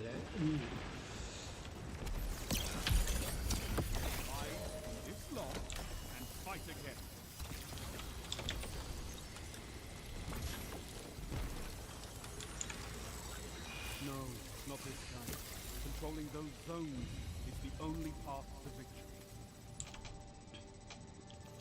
Well, it doesn't help when players don't do anything to help, but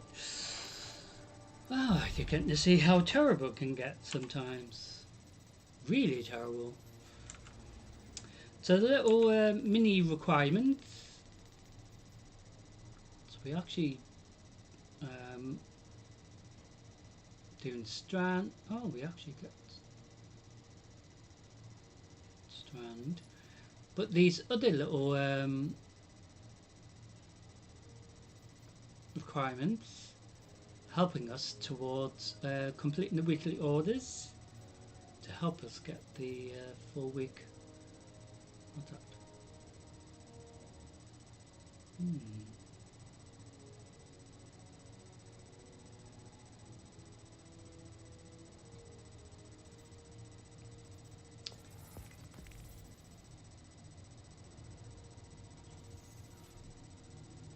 So this is helping towards getting this to 20.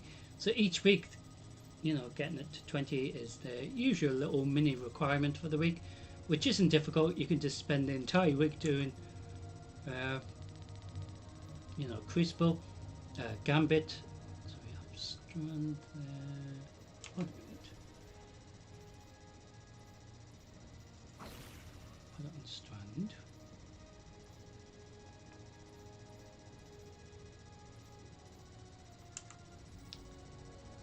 So, realistically, that example of Crucible has been really, really terrible, isn't it? So, with us being able to access the vault as well, part of the update in regards to how we interact with the vault as well. So we do have tons of gear to upgrade to the current tier level, which is what I've been slowly doing as well.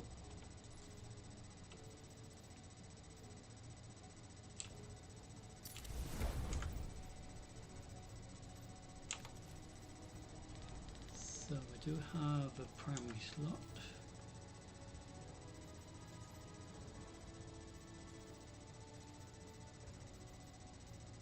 So all of these have been upgraded so far, even the exotics as well, which is good, because then it saves us worrying about needing to get an upgrade from Zer's reset as well, because we can, like I said, get the Huckleberry, for example, or even you know, other ones that are available, and upgrade them as well.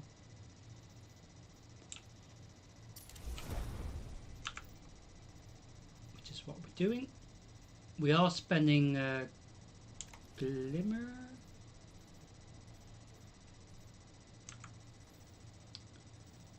So, for example, the helmets, we haven't got any now to upgrade except the other classes' helmets. Oh, we got one. This one. And let's have a look. So shoulders. Or gauntlets. So we do have a few to upgrade in regards to my Titan, at least. So we go through the list.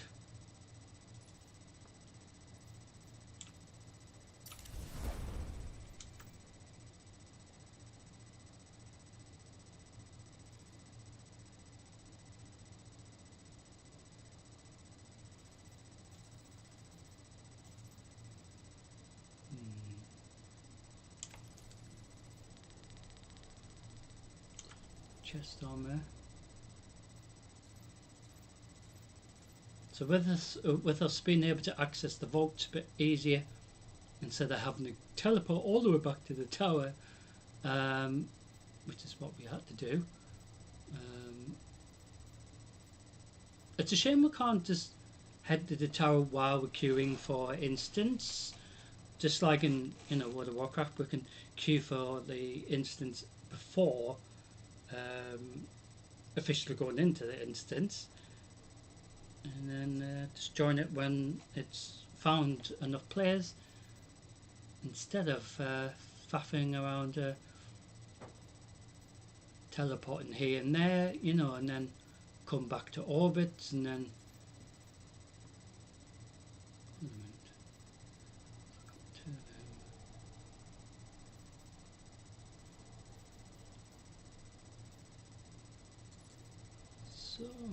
oh, don't. So we don't have another chest armor to change. And mark. I think we might have another mark. So it's actually found us another instance, so we're going to be heading towards the area.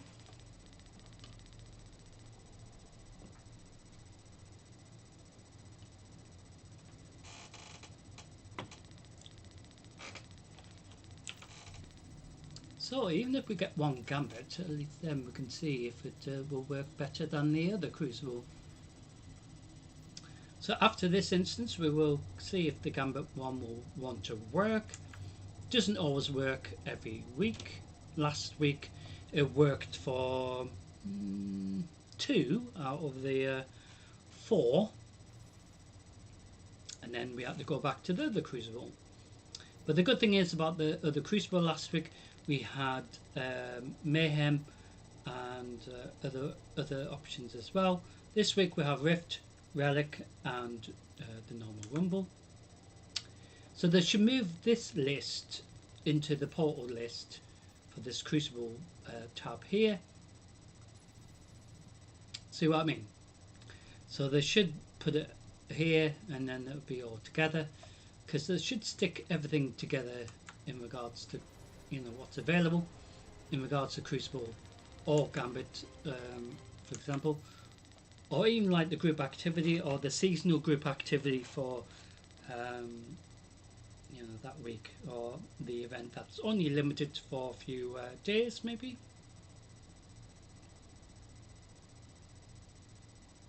So during the winter period,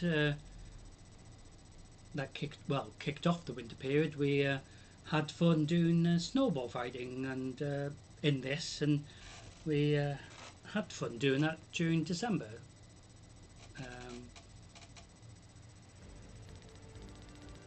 So currently in the winter period isn't anything that's cool, because of course you would think, but with it being a new year, of course they haven't introduced anything as of yet, but there is stuff to maybe think they're going to bring in, you know.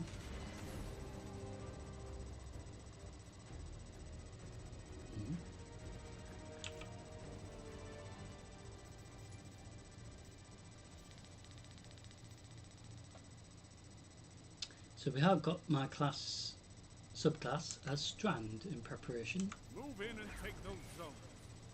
They are your life. So we will keep it as Strand for when we head into Gambit, if it will let us. You captured Zone C. Enemy claimed Zone A.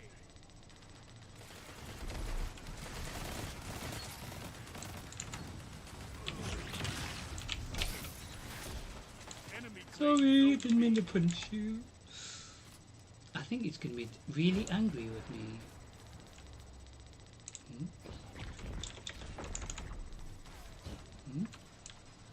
Where's he at?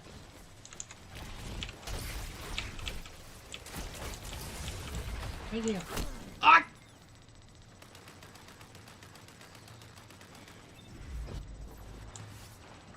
All I heard was and then I was dead.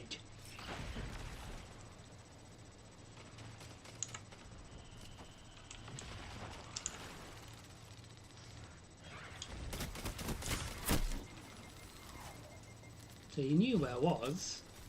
So obviously he might think he's like the best player ever, but they, you know, got given the indication where I was. And this is where they need to make a slight change to Crucible, this side of Crucible anyway, because it shouldn't be like this at all. Zone C lost.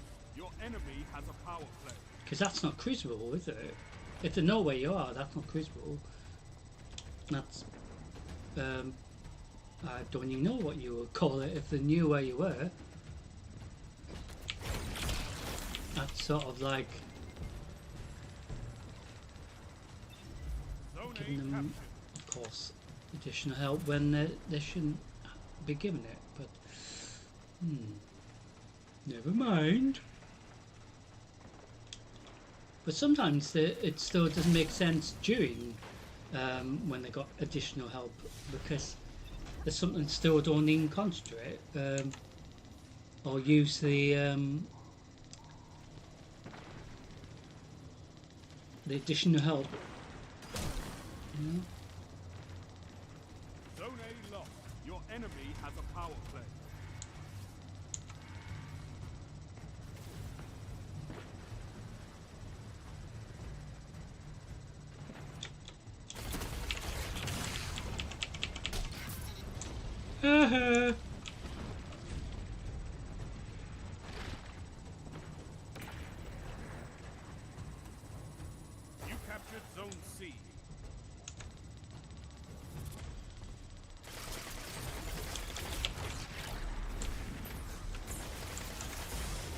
Where's he at?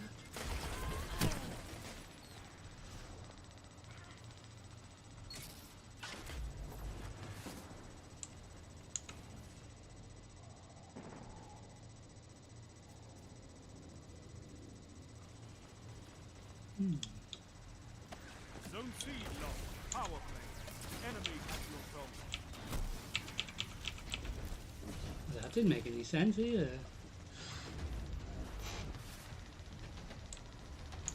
Sure hit him though. I've seen enough. I'm calling this one.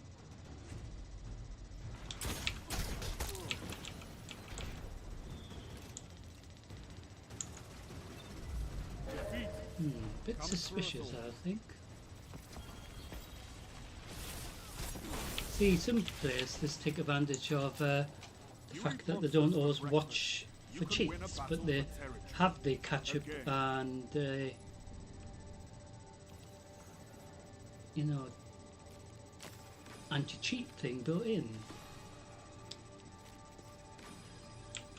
so they can catch up, seeing if anyone's been cheating. So we're going to go into Gambit just to see if Gambit will work. So usually we do for Crucible and for Gambit side of Crucible during Zer's Reset live on a Friday. So that's what we can see. If we can do one or two and then maybe go back into control just to make it a bit more slight little break, and then after that we are going to go into a live Nightfall instance. So whichever one it is today, you will see it live, and that will be cool because get to see which Nightfall it will be for the live stream, as well as a chance to see if we can beat the score, or if it's a Nightfall we haven't done for ages, see if we can get a, you know, platinum score, which is what we try to get as a team. And then it will be, of course, edited so you can watch the Nightfall instance as well, separately as well. So we're going to see if we can go into Gambit, if it will let us.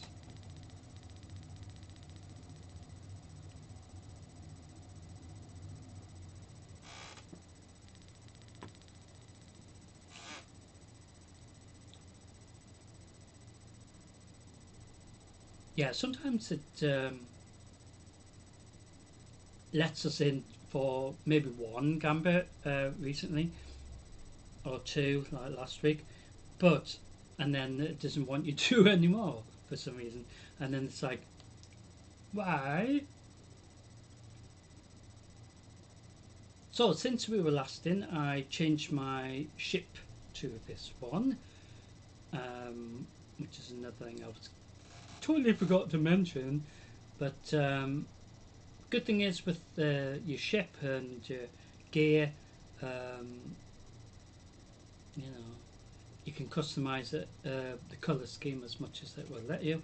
It's a shame you can't customize the appearance of your ship, but be really cool if you could, you know. But a lot of the ship, you know, ships available, you can check in the collections tab here. So you go to equipment and ships, for example. So you have the entire lot of ships going all the way back to the Forsaken campaign. See which ones you're missing. Season 2, for example. So I'm missing this ship here for Season 3. So it might look really terrible, but then obviously if you change the colour scheme, it doesn't look too bad now, does it?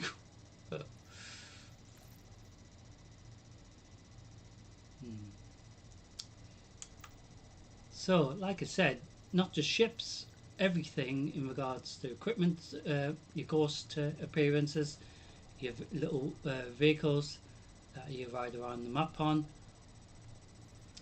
other things as well. So you've got tons of stuff. So you've got all the shaders to look at as well during or available to look at in regards to the collections tab. Everything, the exotic weapons, so if you're missing any exotic weapons or armor or other things as well, you can see which ones you might be missing and what you're going to try to hopefully get. You also got other things like the lore stuff, so you can read about that, medals as well. So welcome to Gambit, ladies and gentlemen. Scorn approaching. Oh, Scorn to kick off Gambit. Unlike the Fallen, the Scorn have given up on a better life. Makes them dangerous.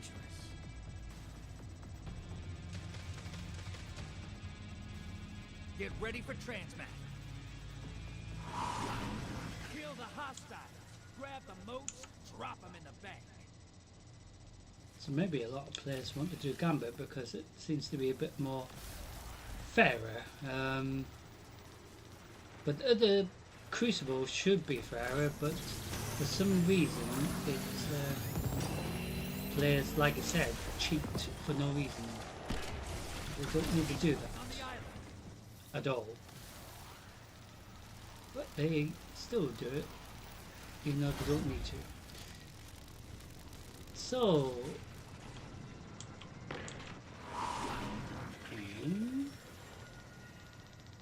oh, it appears I've gone to the wrong part. Hostiles incoming at the garden. I'm going to jump up here, see if there's anyone to... Oh, so we have to collect motes, so this is exactly like the control in the side of the Crucible. This side of Crucible we have to collect and deposit them into the bank to send a blocker to the opposite team's instant, which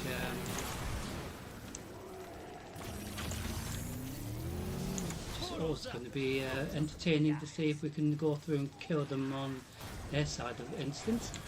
So that's where the fun part of Gambit is, because you get a chance to invade the opposite team. Oh shit. Must die, sister. Invader on the field. And they don't look too friendly. Watch it. You're shedding moats. Kill the blockers.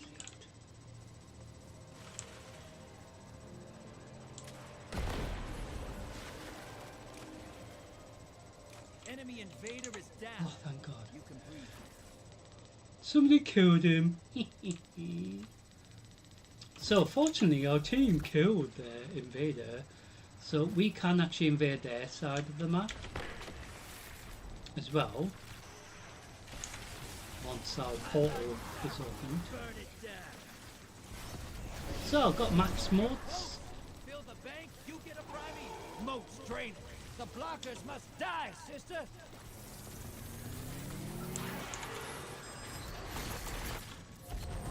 Portal's up. Go give them my regard. Primeval's up. Kill it to win. So we actually did, I think that's an achievement. So all of its bank maximum motes of 15, that's an achievement, which is what we did ages ago. Bring the house down. Opposing team's got a primeval. Kill yours now. Oh, of course. Invader incoming. The lead's yours.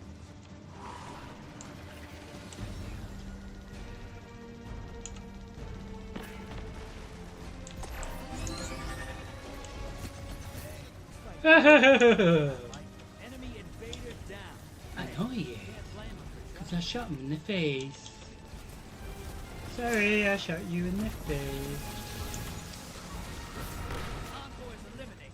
Focus on the primeval. Singing, singing. So if we... Oh shit. Ah no! I fell off the bloody map. Primeval compromised. Burn it down. That primeval's nearly dead. Yes, ma'am. Oh. That's what I call hunting. Invaders here. Brace yourself. I can't believe I fell off. So even though I jumped towards the platform, it didn't let me up onto the platform, so it just You made me fight till die. there's nothing left. I could use someone like you on my Bloody next hate it crew. when it does that. Thankfully I didn't lose any more for the team. So we're going to go into the Gambit tab and see if we can do another one. So you get to see Gambit, and it seems a bit more fairer than the previous Crucible Arena for some reason. Because like I said, sometimes players take advantage of the fact that they're not always necessarily watching cheats. Even though the mechanics to prevent cheating is there, but players still cheat, which is not what you want, do you? So during that Gambit, you got to see some of the pests that we usually face during Gambit. So during the Nightfall run, depending where it is on the map, we will be against specific pests, and in addition to that, the barrier champions will be there to make it more difficult.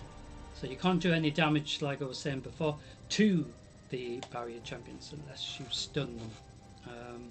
So if you don't have any ammo that will sort of stun them, their little shields, then you're not going to kill them really.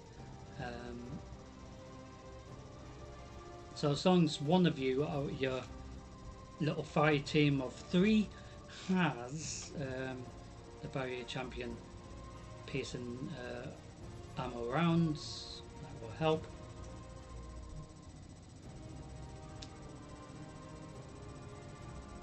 But every time there's a nightfall, of course, it is timed. It is the quicker you complete it.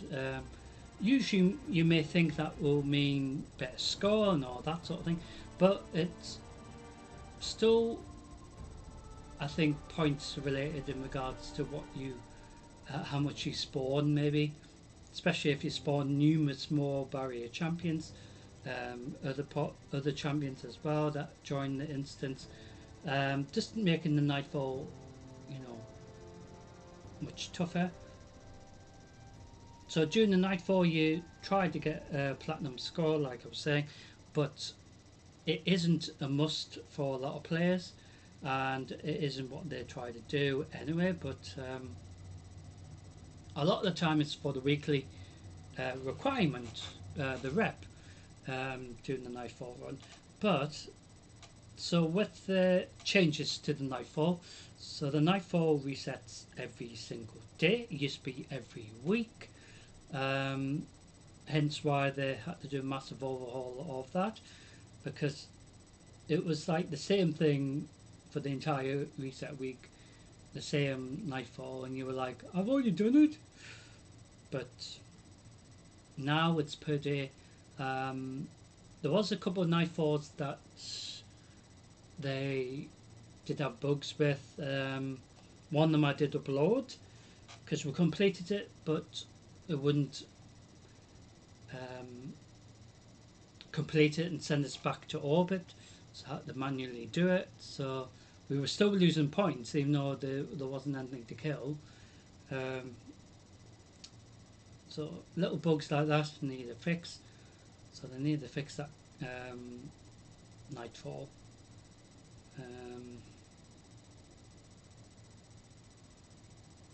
But each nightfall is, you know, a strike or a psyops strike or something that's part of that storyline on that part of the map, depending which part of the universe we have to head to, for example. So it sort of sets the story towards that part of the storyline for that particular expansion and for that particular season thing as well, because a lot of it's related to that as well. So if it's related to, obviously, Final Ship, it will relate to something nearer to the storyline in regards to towards the end of Final Ship, for example. So when we do the Nightfall, it'll be related to that chapter as well as that expansion in the timeline as well. So we're seeing if we can get into another gambit. So at least we've done hopefully 2 out of the 4, and then head into control potentially, just to conclude this side of Crucible. So gambit seems to work okay. So the idea is, if we went back into the other Crucible, if of course we can't do 4 gambits, but sometimes like I said, something that lets you do 2 gambits, and then it's like, no, I don't want to find anyone. So then you're like, oh, come on, I want to do 4 gambits, please. But every time is different. So that's what's good with having the options. So when Gambit has an issue, we do more Crucible, or that terrible control that we did. But at least it sort of counts towards the 4, because we've done technically 2 Gambits. So this is the second Gambit, ladies and gentlemen, who we're going to be facing for Gambit number 2. The Drifter himself will tell us. Might be the Scorn again. Who is it going to be again?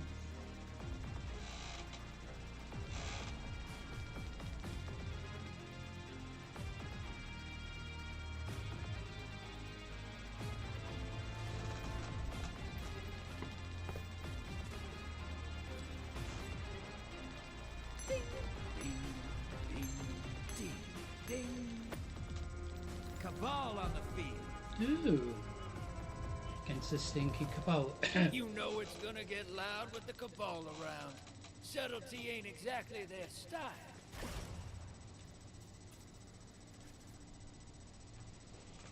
All right, hold on to something. Do I know what happens to the moats you bank? Not even a little.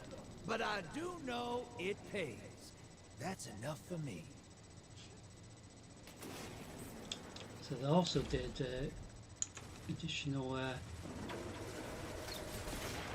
things in regards to characters all over the map, so they say different things, additional things as well to what they usually do. So the Drifter actually has additional things that he says, which is nice to see changes like that. So like probably like Devram and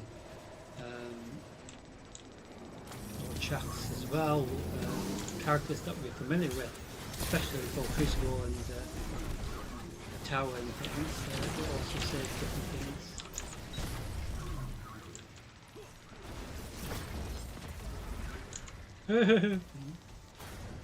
Hostiles at the trees. Mm-hmm.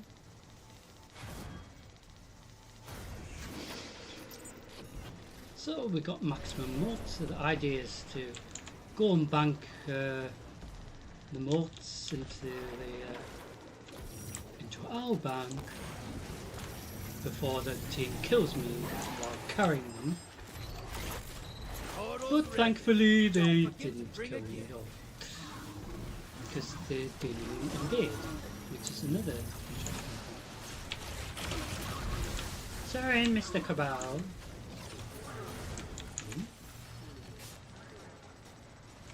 Incoming wave in the ruins.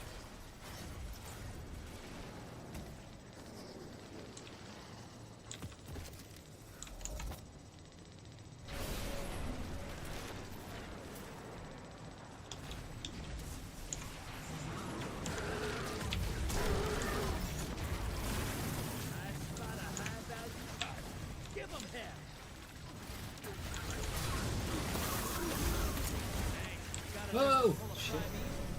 You know you're bloody there. Watch it. You're shedding moats. Ah, shit. An invader crossed over. Fill him full of I hope. know. They're fucking dead. He's gonna fucking hunt me down. Where's he at?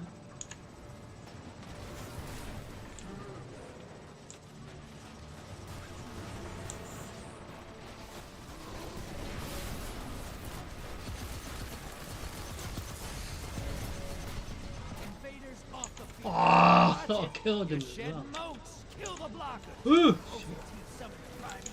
If they kill it, they win this. So, with the blocker, we can then.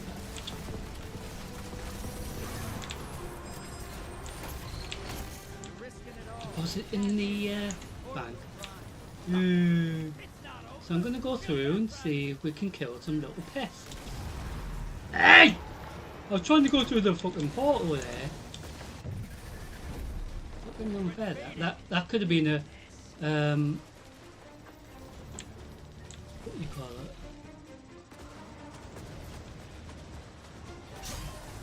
Hey! What the fuck?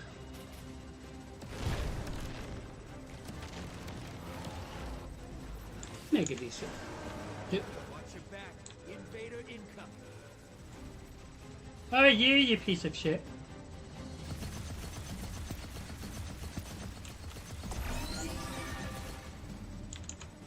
Your team smoked the invader. That stain ain't coming out.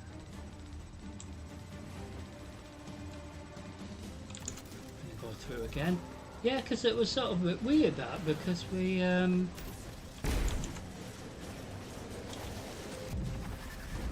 they disappeared. Darkness. Take out those guards. Ah! I killed one of your little friends. That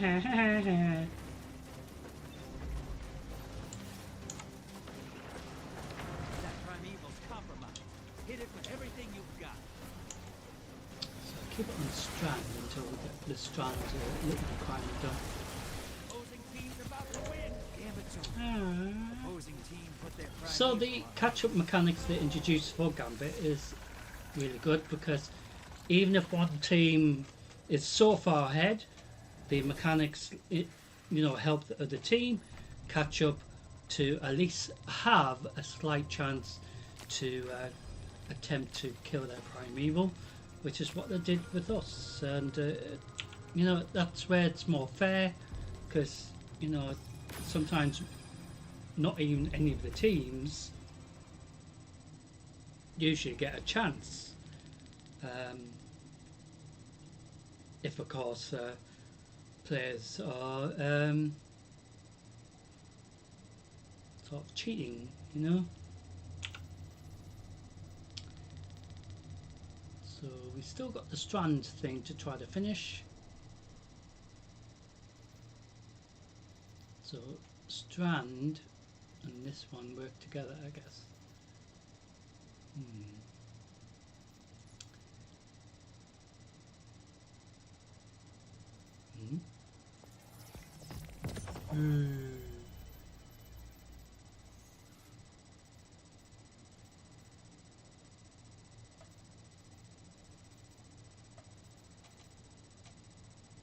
So we have got this completed before, but obviously for the week to get to 20, not too far away. So we do have additional little rewards like more glimmer. some more strange coins, engrams as well, some bright dust as well.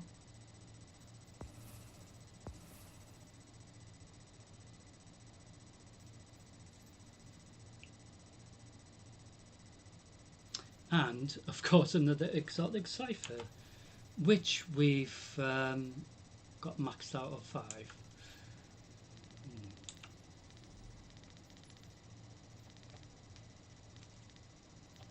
So once we've completed level 16, we can maybe get some more bright dust.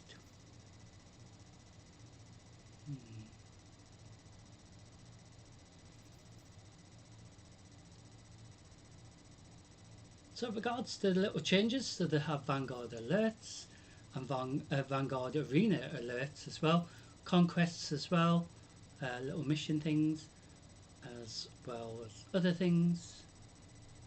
So Grandmaster of different things, which is going to be absolutely difficult as anything. And also had the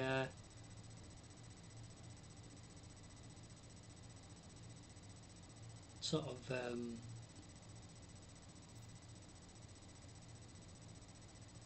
of enemy containment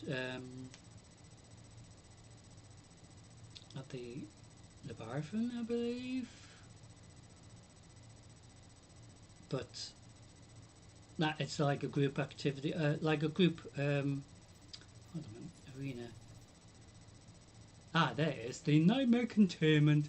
So that's still there. So this is part of the little changes. So you do have this other group activity to do, this one to do as well, and the nightmare one that I mentioned. And you can just do quick play of the list as well. So we've done 2 gambits. So what's going to happen in the next gambit? If it let us do another gambit. So we faced the Scorn, we faced the Cabal. Who we're going to face for gambit number 3? Will it be the Scorn or Cabal again? Or will it be somebody else that we haven't faced so far today? Which is sort of good in a way, because we've been able to do both sides of Crucible. Normal side of Crucible in the arena, as well as this side of Crucible arena, where we having to do some collecting motes and depositing them into our bank. Bit of fun, something different. So this will be very good if we can go into another one, and then we just got one more to do in regards to this side of Crucible, and then we have the live Nightfall run. It makes me wonder what it will be. So not quite yet, but we will see. So we can go into another gambit. So it doesn't matter if the instance has already begun. In regards to the live stream, it doesn't matter because we've already done the weekly requirement in regards to the side of Crucible and Gambit, in regards to the weekly XP, in regards to the requirement for helping towards the week. So it's sort of good in a way, but also it would be nice if it was from the start so you get to see it again. So we're going to be heading into another gambit. So it's found another game or another instance. So where will we be? Maybe the moon, maybe Neptune, maybe Mars, maybe somewhere where Zer likes to go, Eternity. Maybe he goes there for his holiday. So we're going to Titan.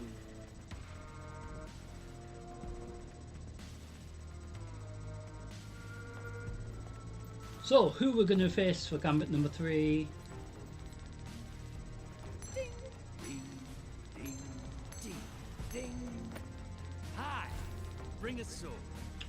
against the Hive. Oh, great. Times change, people drift, but the Hive are still trying to kill us. It's almost nostalgic. Prepare for transmat. Give me those moats, and I'll make you rich, sister. I promise. So, welcome to Titan.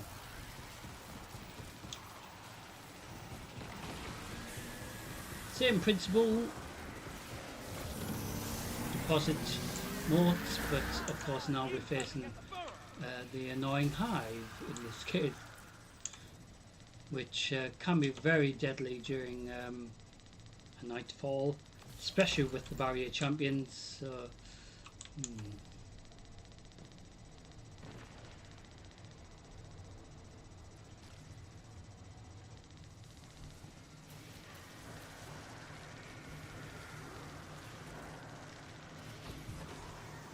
So it's very simple, you know, whoever gets the primeval first has a chance to win first, but that means if you do get your primeval before the team, the portal opens so you can go and invade and sort of ruin their plan. But this is what's fun with the PvP/PvE side of things. It's a mixture of both problems.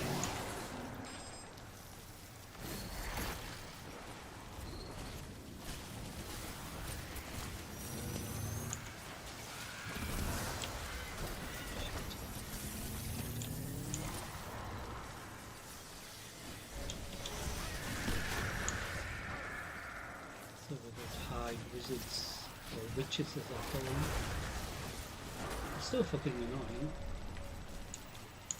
Invader incoming! Ah? Oh. You're bleeding moats, sister. Whack the blockers. Hostiles incoming at the burrow. Better get my heavy weaponry ready to shoot that pain in the butt.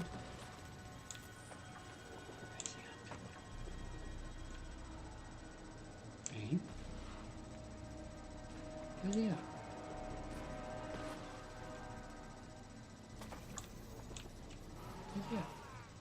Invaders out. You'll get them next time. Ah? Your target is on the field. Hunt it down. I don't understand how he The died. blockers must die, sister.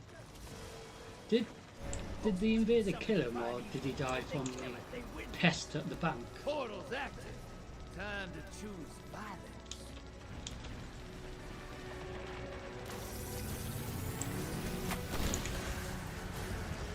Ah, shit. Your allies invaded.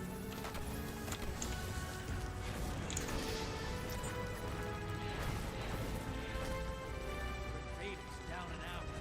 They're heading back. Those moats popped a large blocker on the enemy side. Don't let them in. Hostiles at the ring.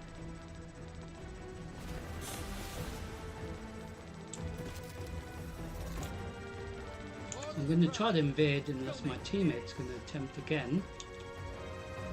Yep. Allies headed to the other side.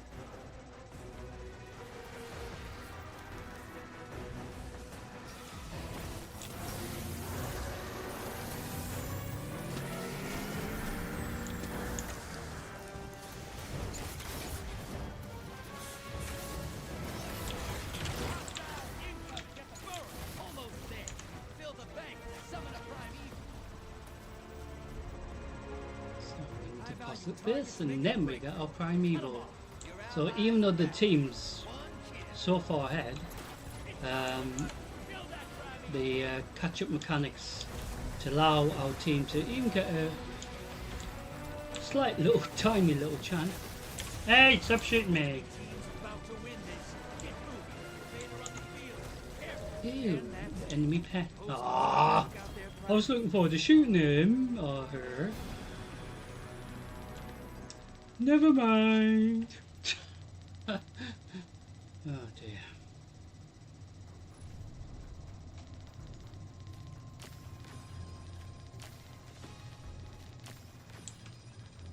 So the final gambits for today, anyway. Who we're going to be facing for the final gambit? So we face the Scorn, the Cabal, the Hive, or we're going to face a different, you know, race for the final one. Because it will mean, for the very first time in a very, very, very, very, very, very, very long time, each of the Gambits has been a different race, which is really good because that's what it should be. But sometimes it's maybe 3 of the Gambits being one race, and then it's like one being one of the others, and it's like, oh. But like I said, it's not guaranteed it's going to be a different, you know, group of pests for Gambit. But regardless, during the Nightfall, it will be sometimes a mixture of different pests in the area of where the Nightfall strike is. So when we go into the Nightfall, it will be potentially different pests, or just one specific pests all the way through. Sometimes it is like that.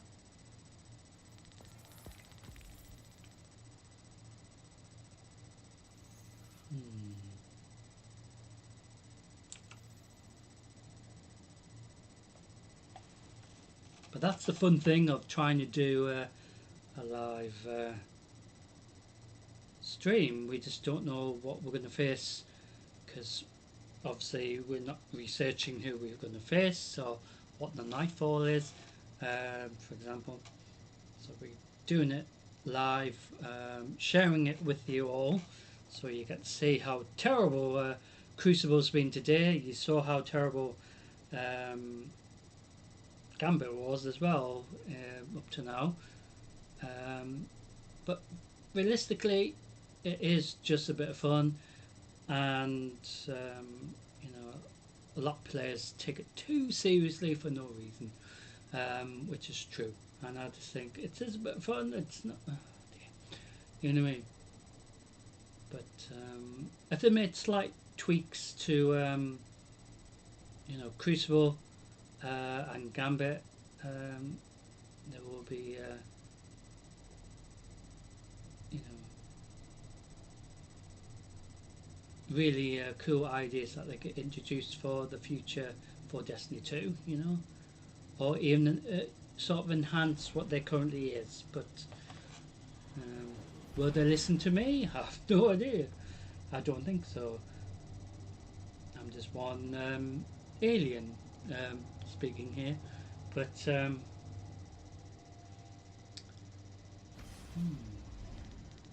there's tons they could do. So Gambit number 4, who we're going to face for the final Gambit. So we are heading towards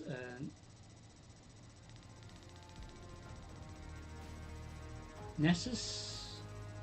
So who we're going to face for the final Gambit, ladies and gentlemen? Is it somebody we faced before today, or we're going to face somebody new to make it? Enough fooling around. Scorn approaching. Oh, I had to spoil it. Because we already faced the Scorn today. I was hoping it'd be like somebody else that we haven't faced, like the Vex or something. Or the Fallen, and then it would be literally somebody taking a break from different each of the Gambits Even today, but gotta have a little fun. never mind. So 2 out of the 4 today has been against the Scorn. Never mind.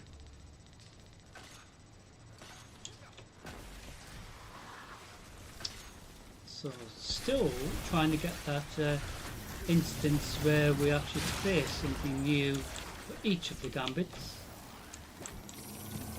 But, excuse me, Mr. Scorn. Where you going there? Will you stop running away? Yeah, I'm very sorry for punching you in the face, despite you running away every single fucking time. So the Scorn love running away, but it's sort of like makes you think they're running away because they're worse, but they actually probably got a little tactic, and often do surprise you, and then you die, and you're like, ooh, and then you feel like killing them even more. Hostiles inbound at the steps.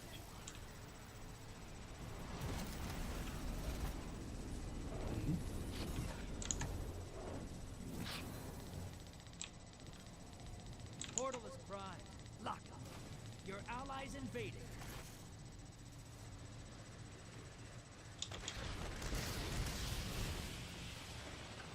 Can't get maximum wards. It's always good to be able to do that, but then the worry is that the team are invading and then fucking kill you with maximum wards isn't really nice whatsoever. Because then you feel really depressed and want to like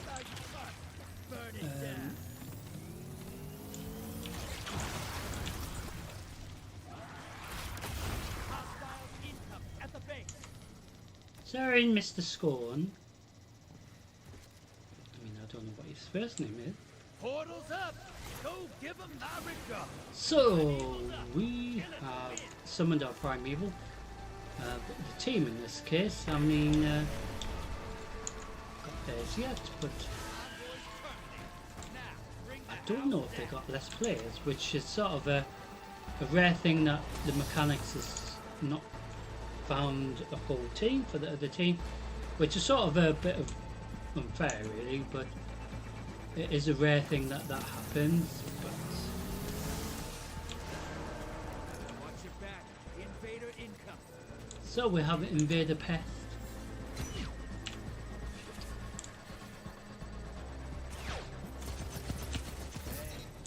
Ah, did they shoot you in the Your face? team smoked the invader. That stain ain't coming out. No, he's not coming out at all. He's going in the body bag. Did they say that out loud?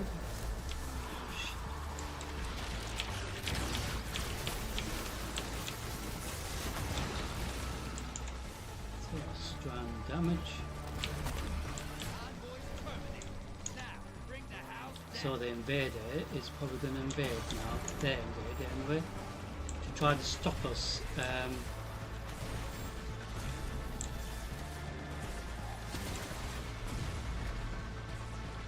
But sometimes they just want to concentrate trying to get their primeval, which makes sense. Invader on the field. So we have Invader Pest Your again. enemy called up a primeval. Finish. Ah, shit! Fuck. Ooh, look at him trying to show off.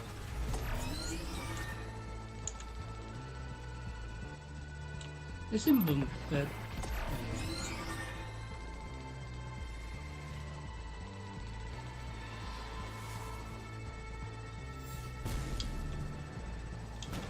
so I'm invading, which is really a rare thing, but it's usually a bit of a humour really when I invade. Ooh!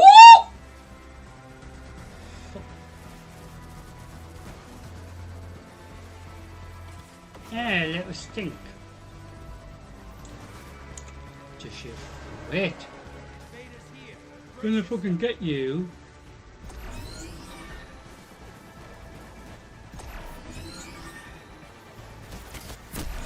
Oh, bullshit again.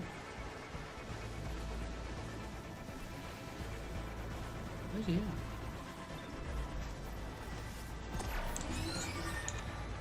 That didn't make any sense whatsoever.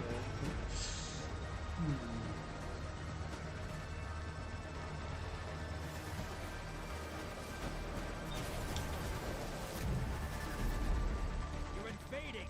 Make a mess.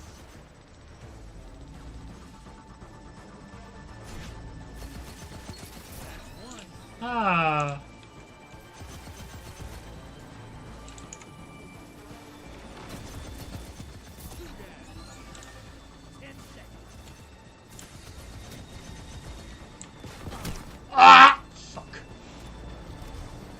Ooh, look at him jumping up and down.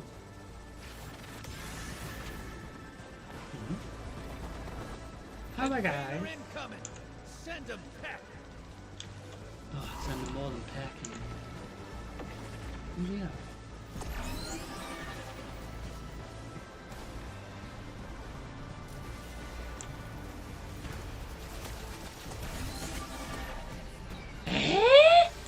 That didn't make any sense whatsoever. He wasn't in there. Like I said, defeats. Invaders off the field. Opposing teams about to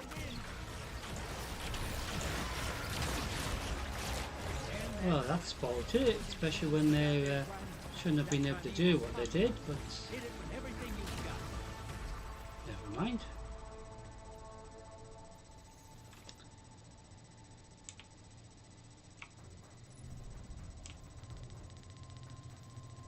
Shame that really. It was a bit weird, I think. Suspicious in some sense, but because they shouldn't have been able to do what they did there, especially with being so far behind, but never mind. So you don't always win them, but then sometimes it's sort of a bit of suspicious. Because it was a bit weird. We should have won that, but for some reason it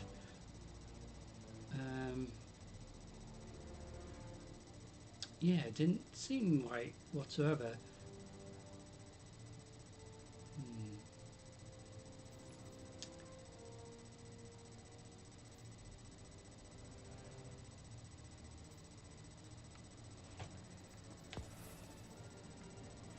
So we've got another cipher to get here, so we can get rid of this, which is annoying. We should be able to get like 100 or something.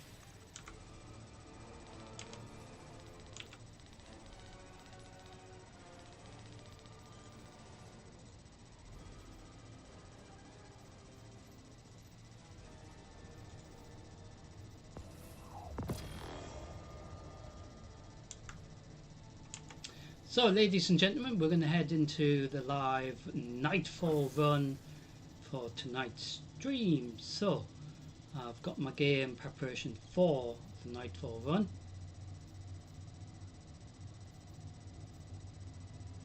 So maybe we need that. This needs to catch up. So each part of tonight's stream will be split into parts. So this next part, the final part, the live Nightfall run, will be part of it. So if you just want to watch that only, for example. So we're going to head into the World tab. Click on the Vanguard tab. Click Nightfall, and then click start, as it were.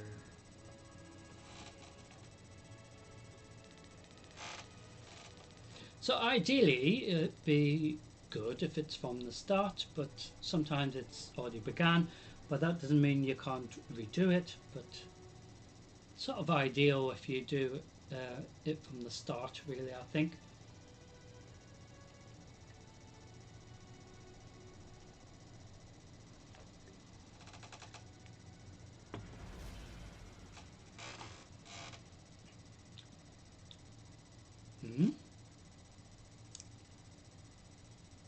Oh, how funny, we were in the same areas where the Nightfall is.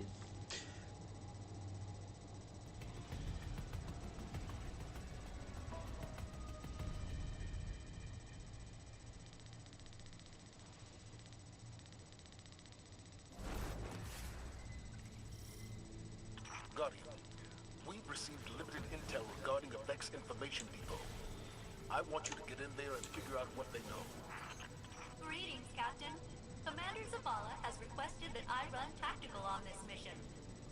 Please allow me to help you with your invasion of the Inside Terminus. Oh, hello, Failsafe. What can you tell us about this terminus? I have not detected significant Vex activity in that area since shortly after the Exodus Black arrived. Well, that's good news. Maybe we won't run into much resistance. Yeah, but since death kind of follows you around, I wouldn't count on that. Positive as ever, I see.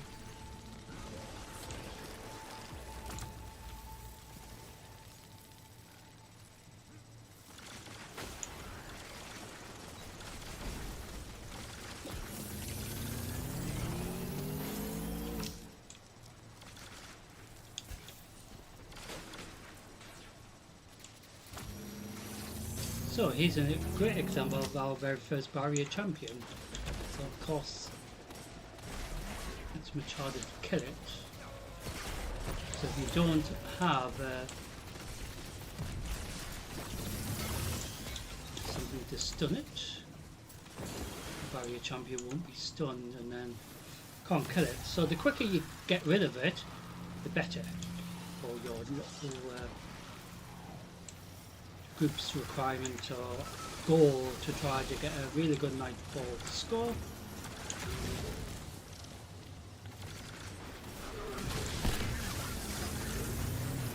So this nightfall we seem to be against the Vex as well as some Cabal here, but mainly I believe the Vex.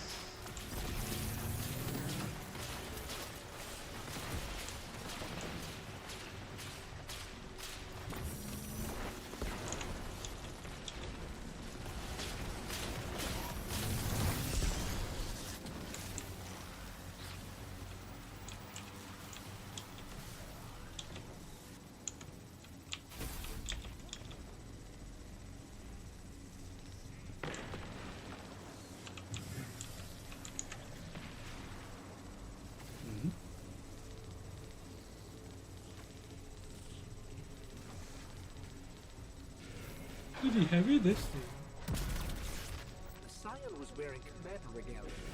Friendly Ghost, the Vex believe that commander is Kargan, an elite Red Legion Scion. And a particularly murderous Oh, one so at that. there's this We always get the fun. So Vex mixed with Cabal problem.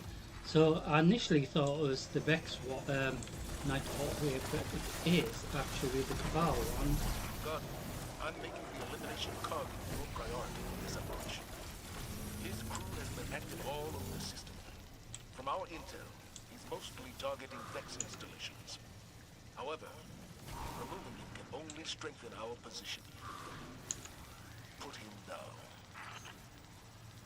So dealing with Kerrigan. Don't think we've done this one for a while, but it is interesting nightfall. I have good news and bad news.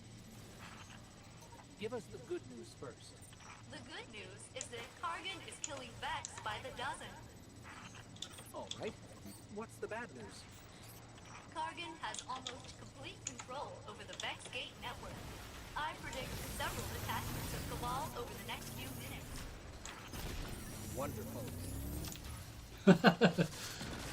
Yes, wonderful. Feels so silly.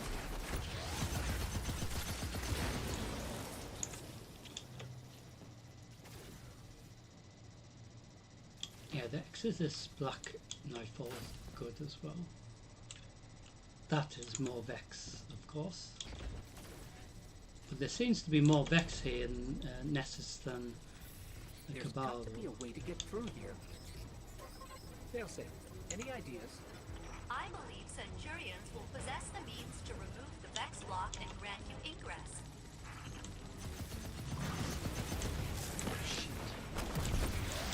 Wow! He bloody killed me.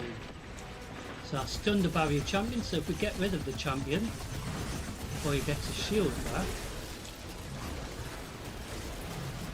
then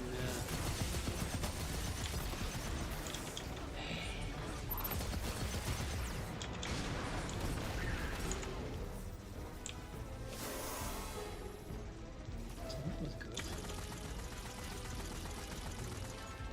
So I've kept with the heavy ammo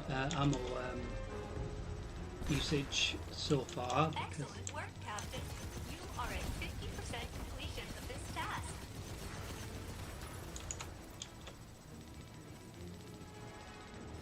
Failsafe would be really funny at the supermarket, wouldn't she? You have forgotten the milk.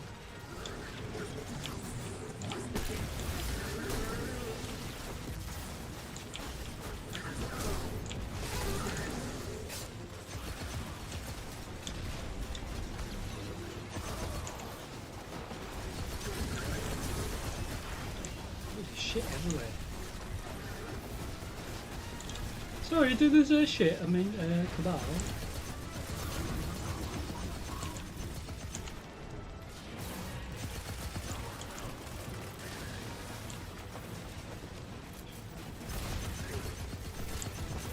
Ah, fuck! I knew he'd fucking kill me. And that's a bloody barrier champion Cabal Colossus as well. Makes it even better. So I don't know how the team is. He's at the other end of the map. Without realising we have to get rid of this bloody barrier champion here.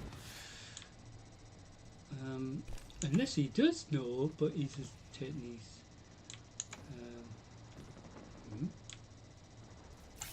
Time about it. Weird. Got rid of that champion very quickly then. That was weird. How come when I tried it didn't work out? Oh, we haven't. Oh, must be another one down the other end then. Oh, that's right. Sorry.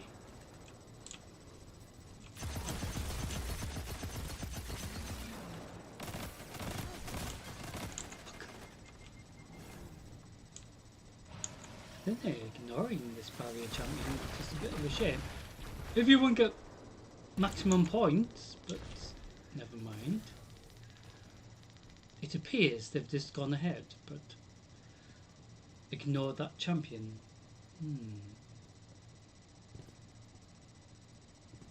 Never mind.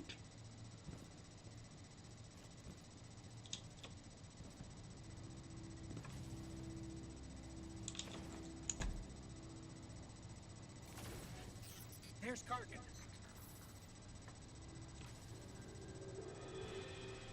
So, whatever score we're getting this nightfall, we'll see if we can beat it.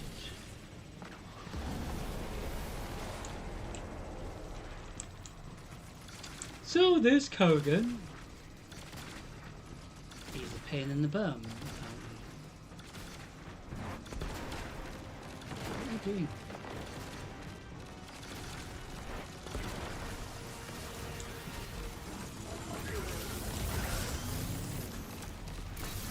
Firewall in place. That should slow it down.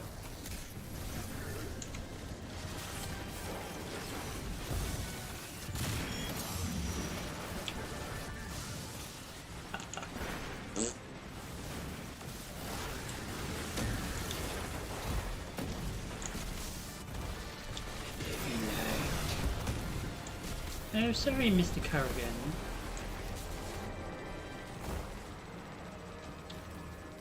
Oh man, you little friend. Where the bloody doctor? Hopefully I got my super quick again.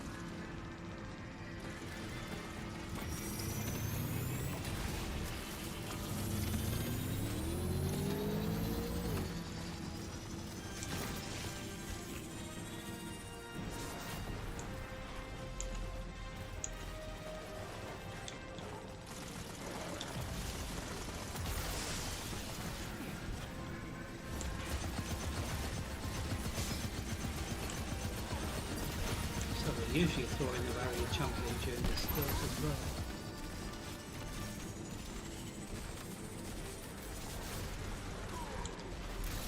I'm pretty sure he realizes we're not going to let him get away with stealing the data while we're here. You are correct, friendly ghost. A massive buildup of energy indicates several Cabal transports are inbound to your position. You asked.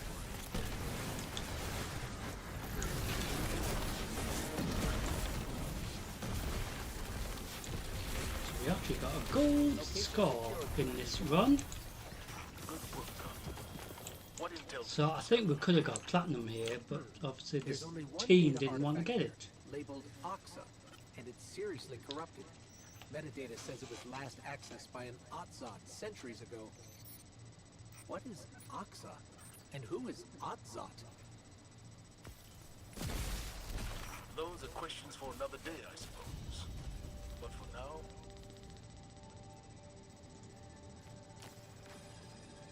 Let's say thank you to our teammates. So with us doing that night 4, and I think we can do better with the score. So we're going to record that nightfall again, so you're going to see this technically twice uploaded in regards to the content for this live stream, because sometimes we do that because it's weird, because they didn't even want to do the you know, get a high score or anything. They just wanted to get it done, which is, you know, fair enough, but obviously with it being a nightfall run, you want to try to get the highest score if you can as a group, but it appears that they didn't really want to. So but you did see it from the beginning, so nothing missing from that run. So in this second attempt, if we do you know, join it already began, that doesn't matter, because you've seen how the storyline plays for this nightfall run, of course, and this part of the storyline here on Nessus, and we will see what happens this time. Will we get a better score? Who knows? Will we have the same team members? I don't think so, but it can happen, which is really funny, because then it's like, well, why did we not get it before? But never mind. So it appears from the start once again. So I do hope you enjoy it. Guardian, we've received limited intel regarding a Vex information depot. I want you to get in there and figure out what they know.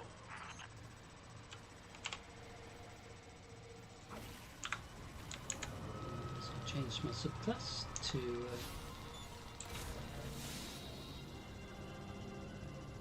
Strand, because we're trying to get it completed.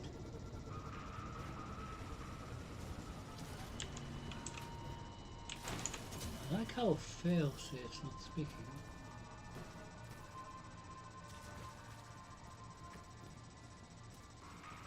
Which happens.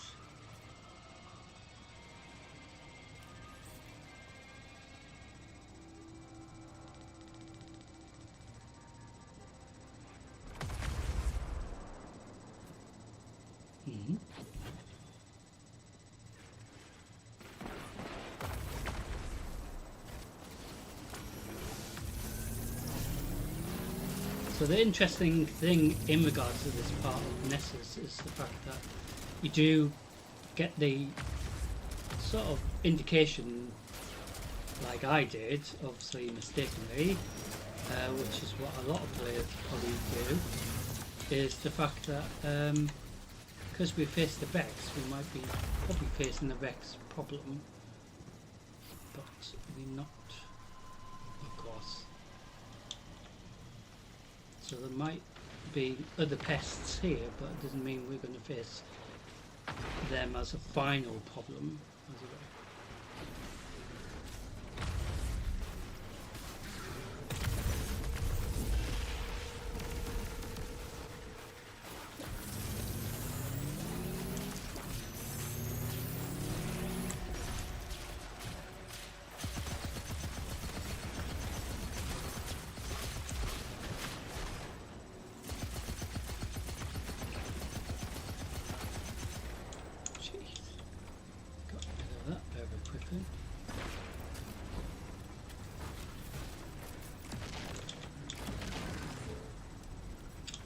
So far we've done it really smoothly, without any too much of a problem, apart from running out of ammo at the worst time possible.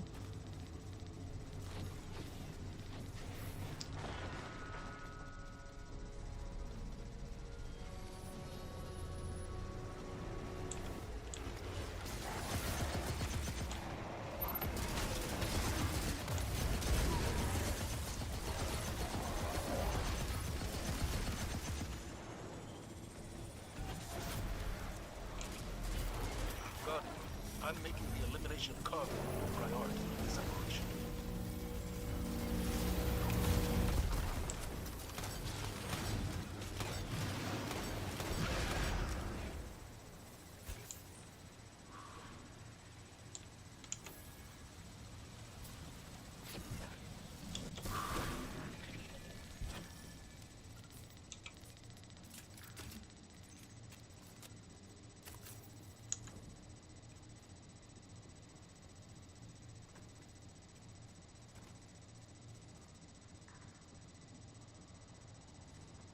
So it would be nice if we can get a better score than before, especially when the other team members before weren't too bothered, which is a bit of a shame really, because I do like to see if we can beat Nightfall scores, just to see if we can get, because you get like medals, you know, recognition for it.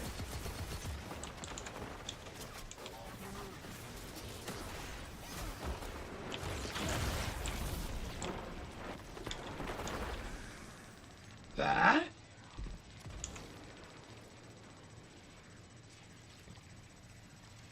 Oh, got rid of that champion already. Scary.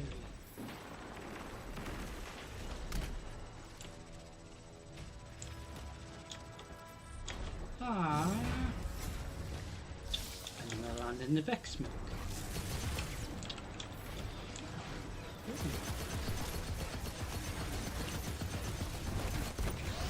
Jeez, that's very good.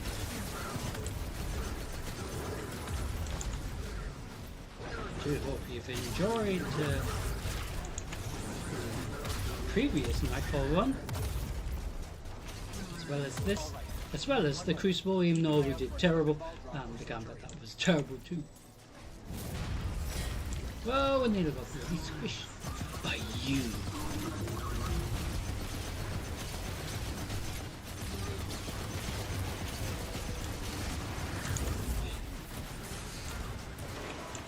So I'm gonna go into puzzle. Ah, yeah, bloody shit.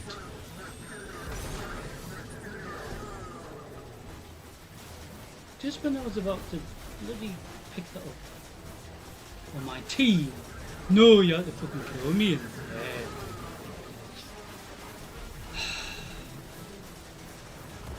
Who isn't the champion?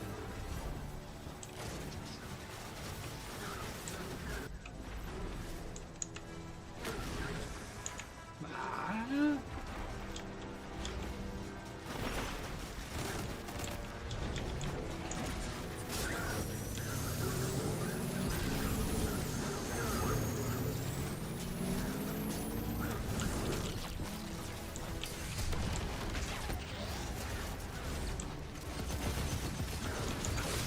So we actually did get rid of the champion that time.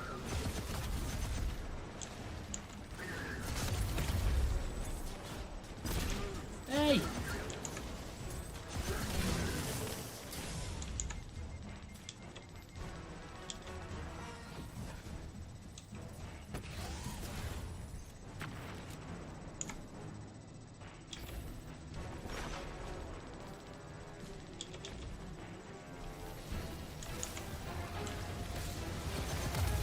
Whoa!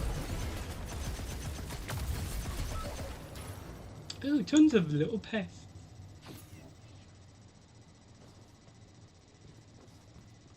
Vex pests in that case.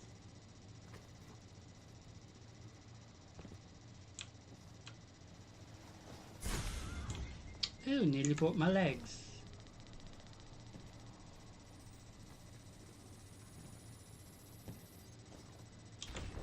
I do hope you've enjoyed tonight's stream.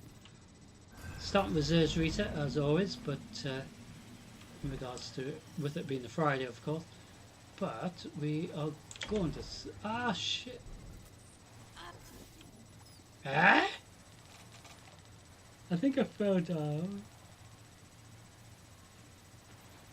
Was I meant to go further down? I can't remember how far down we meant to jump. This is the fun thing about this Nightfall, even when it was the storyline here on Nessus, it's just you don't know how far down you're meant to go, because I jumped right down, didn't I? And it was like, where do we go? Oh, right. Doo-doo. Oh, I survived. What, I got bloody shot.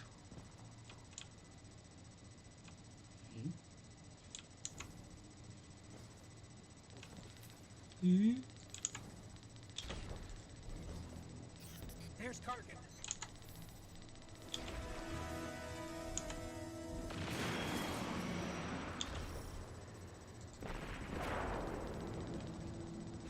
Ah.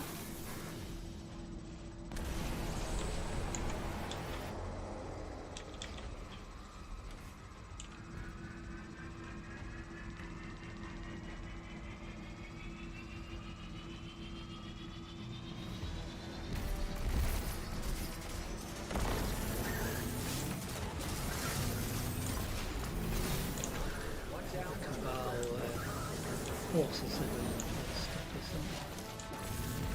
Hello, Kargan, you pain in the bum. Even though I was here like a second ago.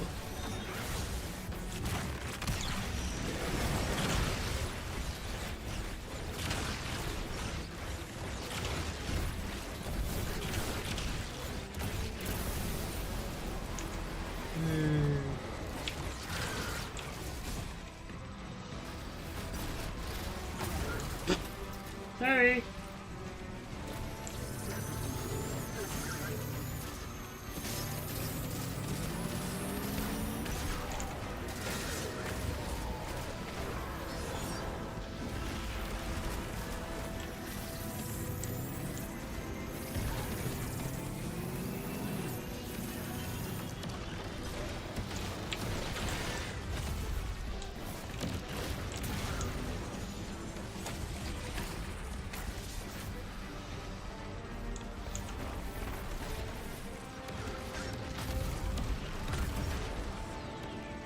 More stuff would kill, I guess. Perhaps I'll score for the nightfall. So Kargan is protected by Vex technology, which is interesting. Because probably that's why the Vex are a bit angry. They're like, excuse me, why are you using our technology?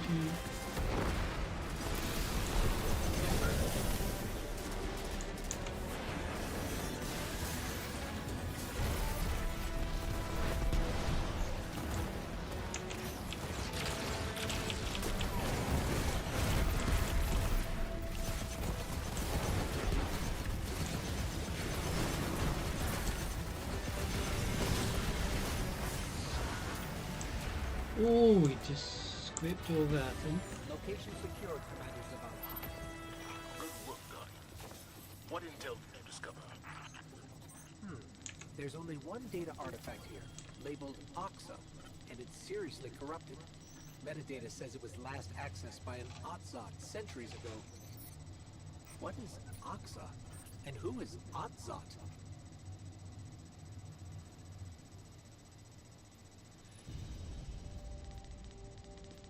Good question. So we did it again, the same nightfall run, and we got a better score the second time. So we say thank you to our teammates for this live nightfall run.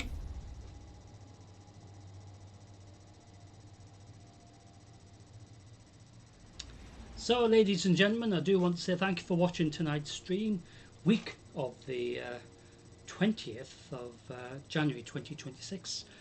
Zers Reset Live the 23rd of January 2026.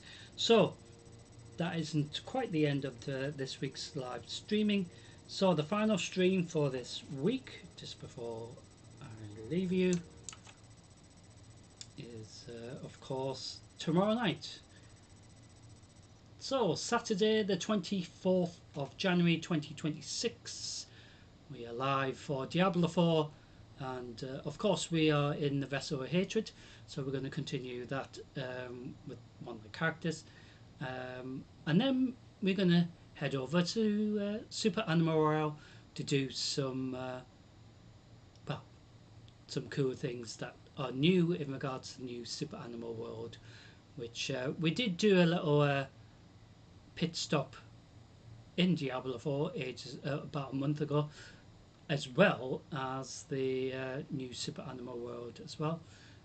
So got a little chance to have a look at that, and that was quite cool. So we're going to do that tomorrow night from 7:30 p.m. GMT UK time. I do hope you can join me for it, because it's going to be fun, and I'm hoping this time we get to do it, because past couple of times we haven't been able to do it, which has been a bit of a pain in the backside, but these things happen. So, ladies and gentlemen, I do want to say thank you for watching tonight's live drama, as we had Zer's Reset and did a bit of Crucible and Gambit, as well as 2 Nightfall runs, but the same Nightfall anyway. And we actually got a good score the second time around, so you get to see that as well. So each of the parts of tonight's stream will be uploaded, so you can watch it in your own time, or if you're only specifically interested in the Nightfall run only, for example. So you get 2 of them to see tonight as well. Everything will be split into separate videos, so you get to watch it in your own time. So, ladies and gentlemen, I do hope you can join me tomorrow night if you can. Don't worry if you can't. It will be re-uploaded to YouTube, so you can watch it in your own time. So don't worry about that. So I do want everyone to have a great weekend if you can't join me tomorrow night.